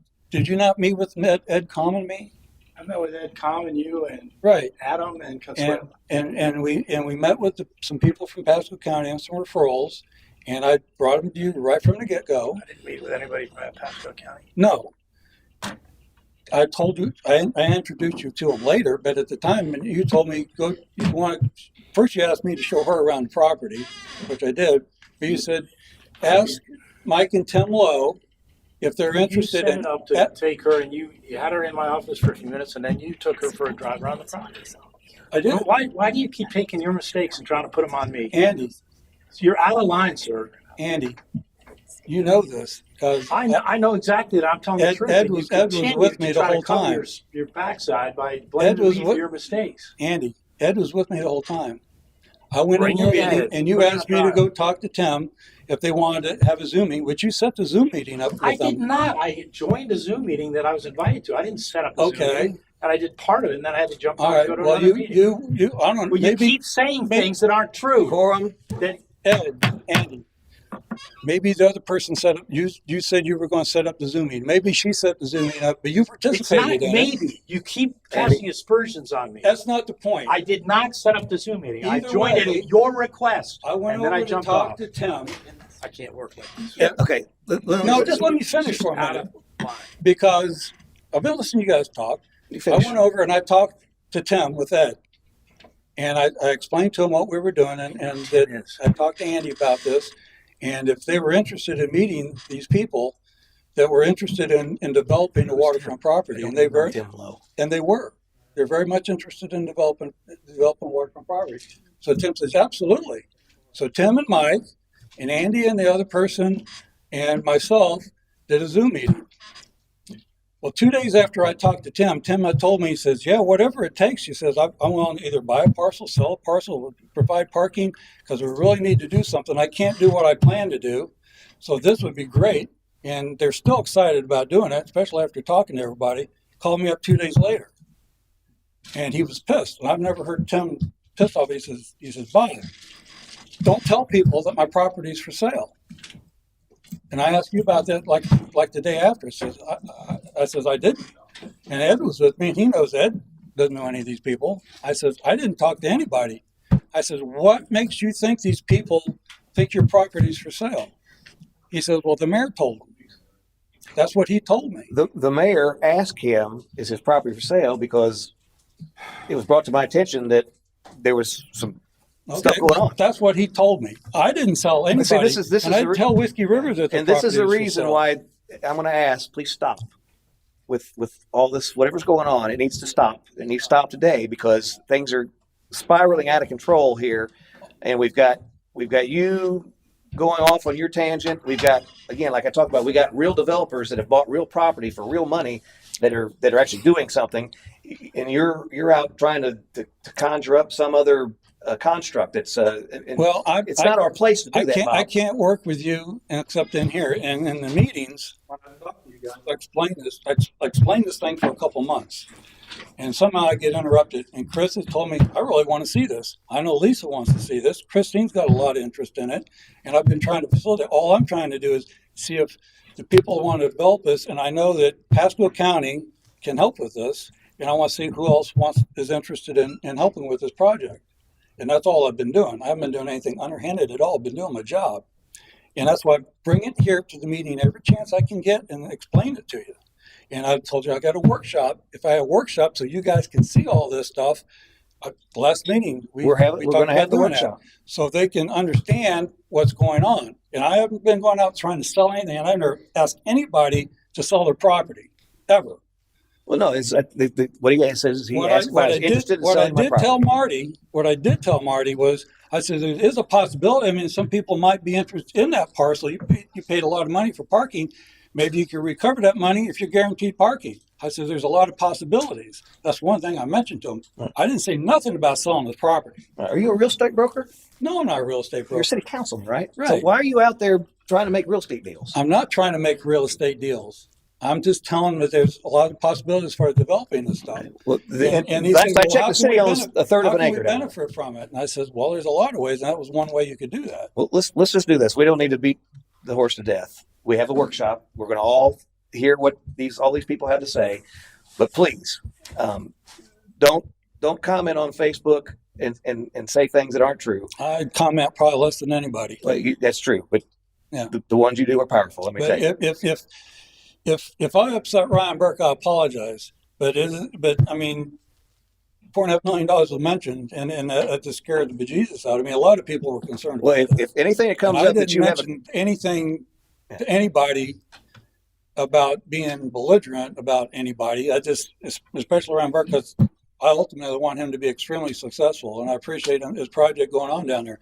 But there's a lot of ways to do this besides just looking into the city. Maybe he is doing it. I don't know. right. But I don't know anything. We don't know hardly anything that's going But at on the down end there. of the day, his methodology and how he wants to spend his money and all that is none of your business, none of our business. It only becomes our business when he comes to the city and asks Right. for certain things, any incentives, what land use, which he's doing. We change Whether the land use for him. He can do exactly whether what he the wants code and Jacques Cousteau, Paul When LaFrance he to help asks- him, it but, doesn't. But we ask for help, then there's concern of, well, maybe you could do this or we could do that. There's alternatives to it, and that's all I'm offering. But I'm here because the business people and property owners have been begging this for decades. They've been wanting this to happen, and you know how frustrating it is with what has happened. And it's happening. No, we don't want. It's happening, Bob. It's happening.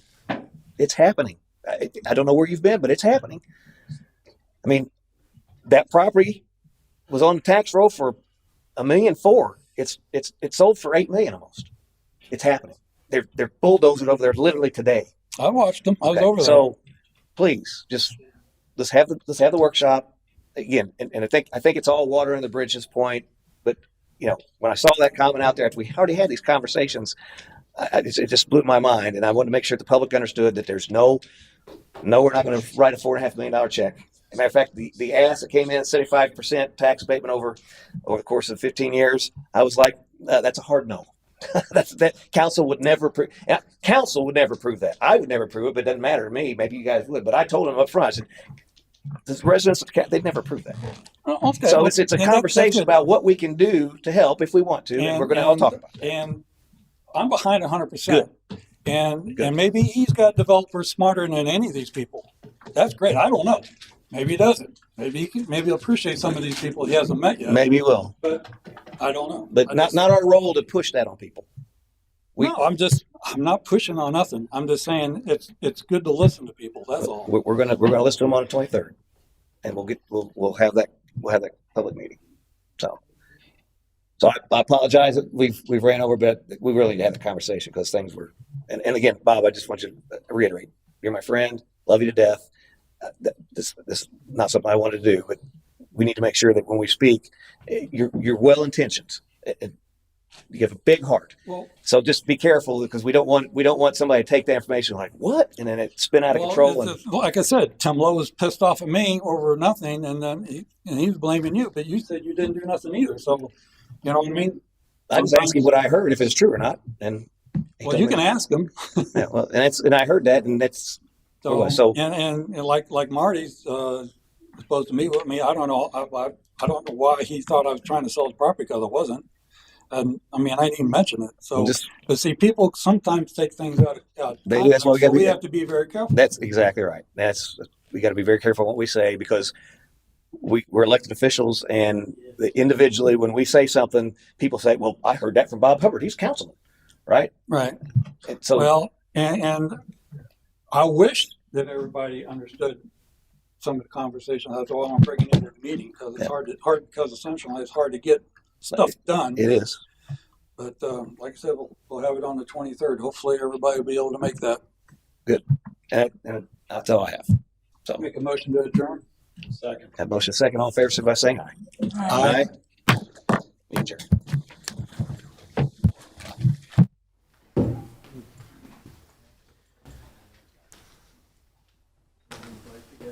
All right.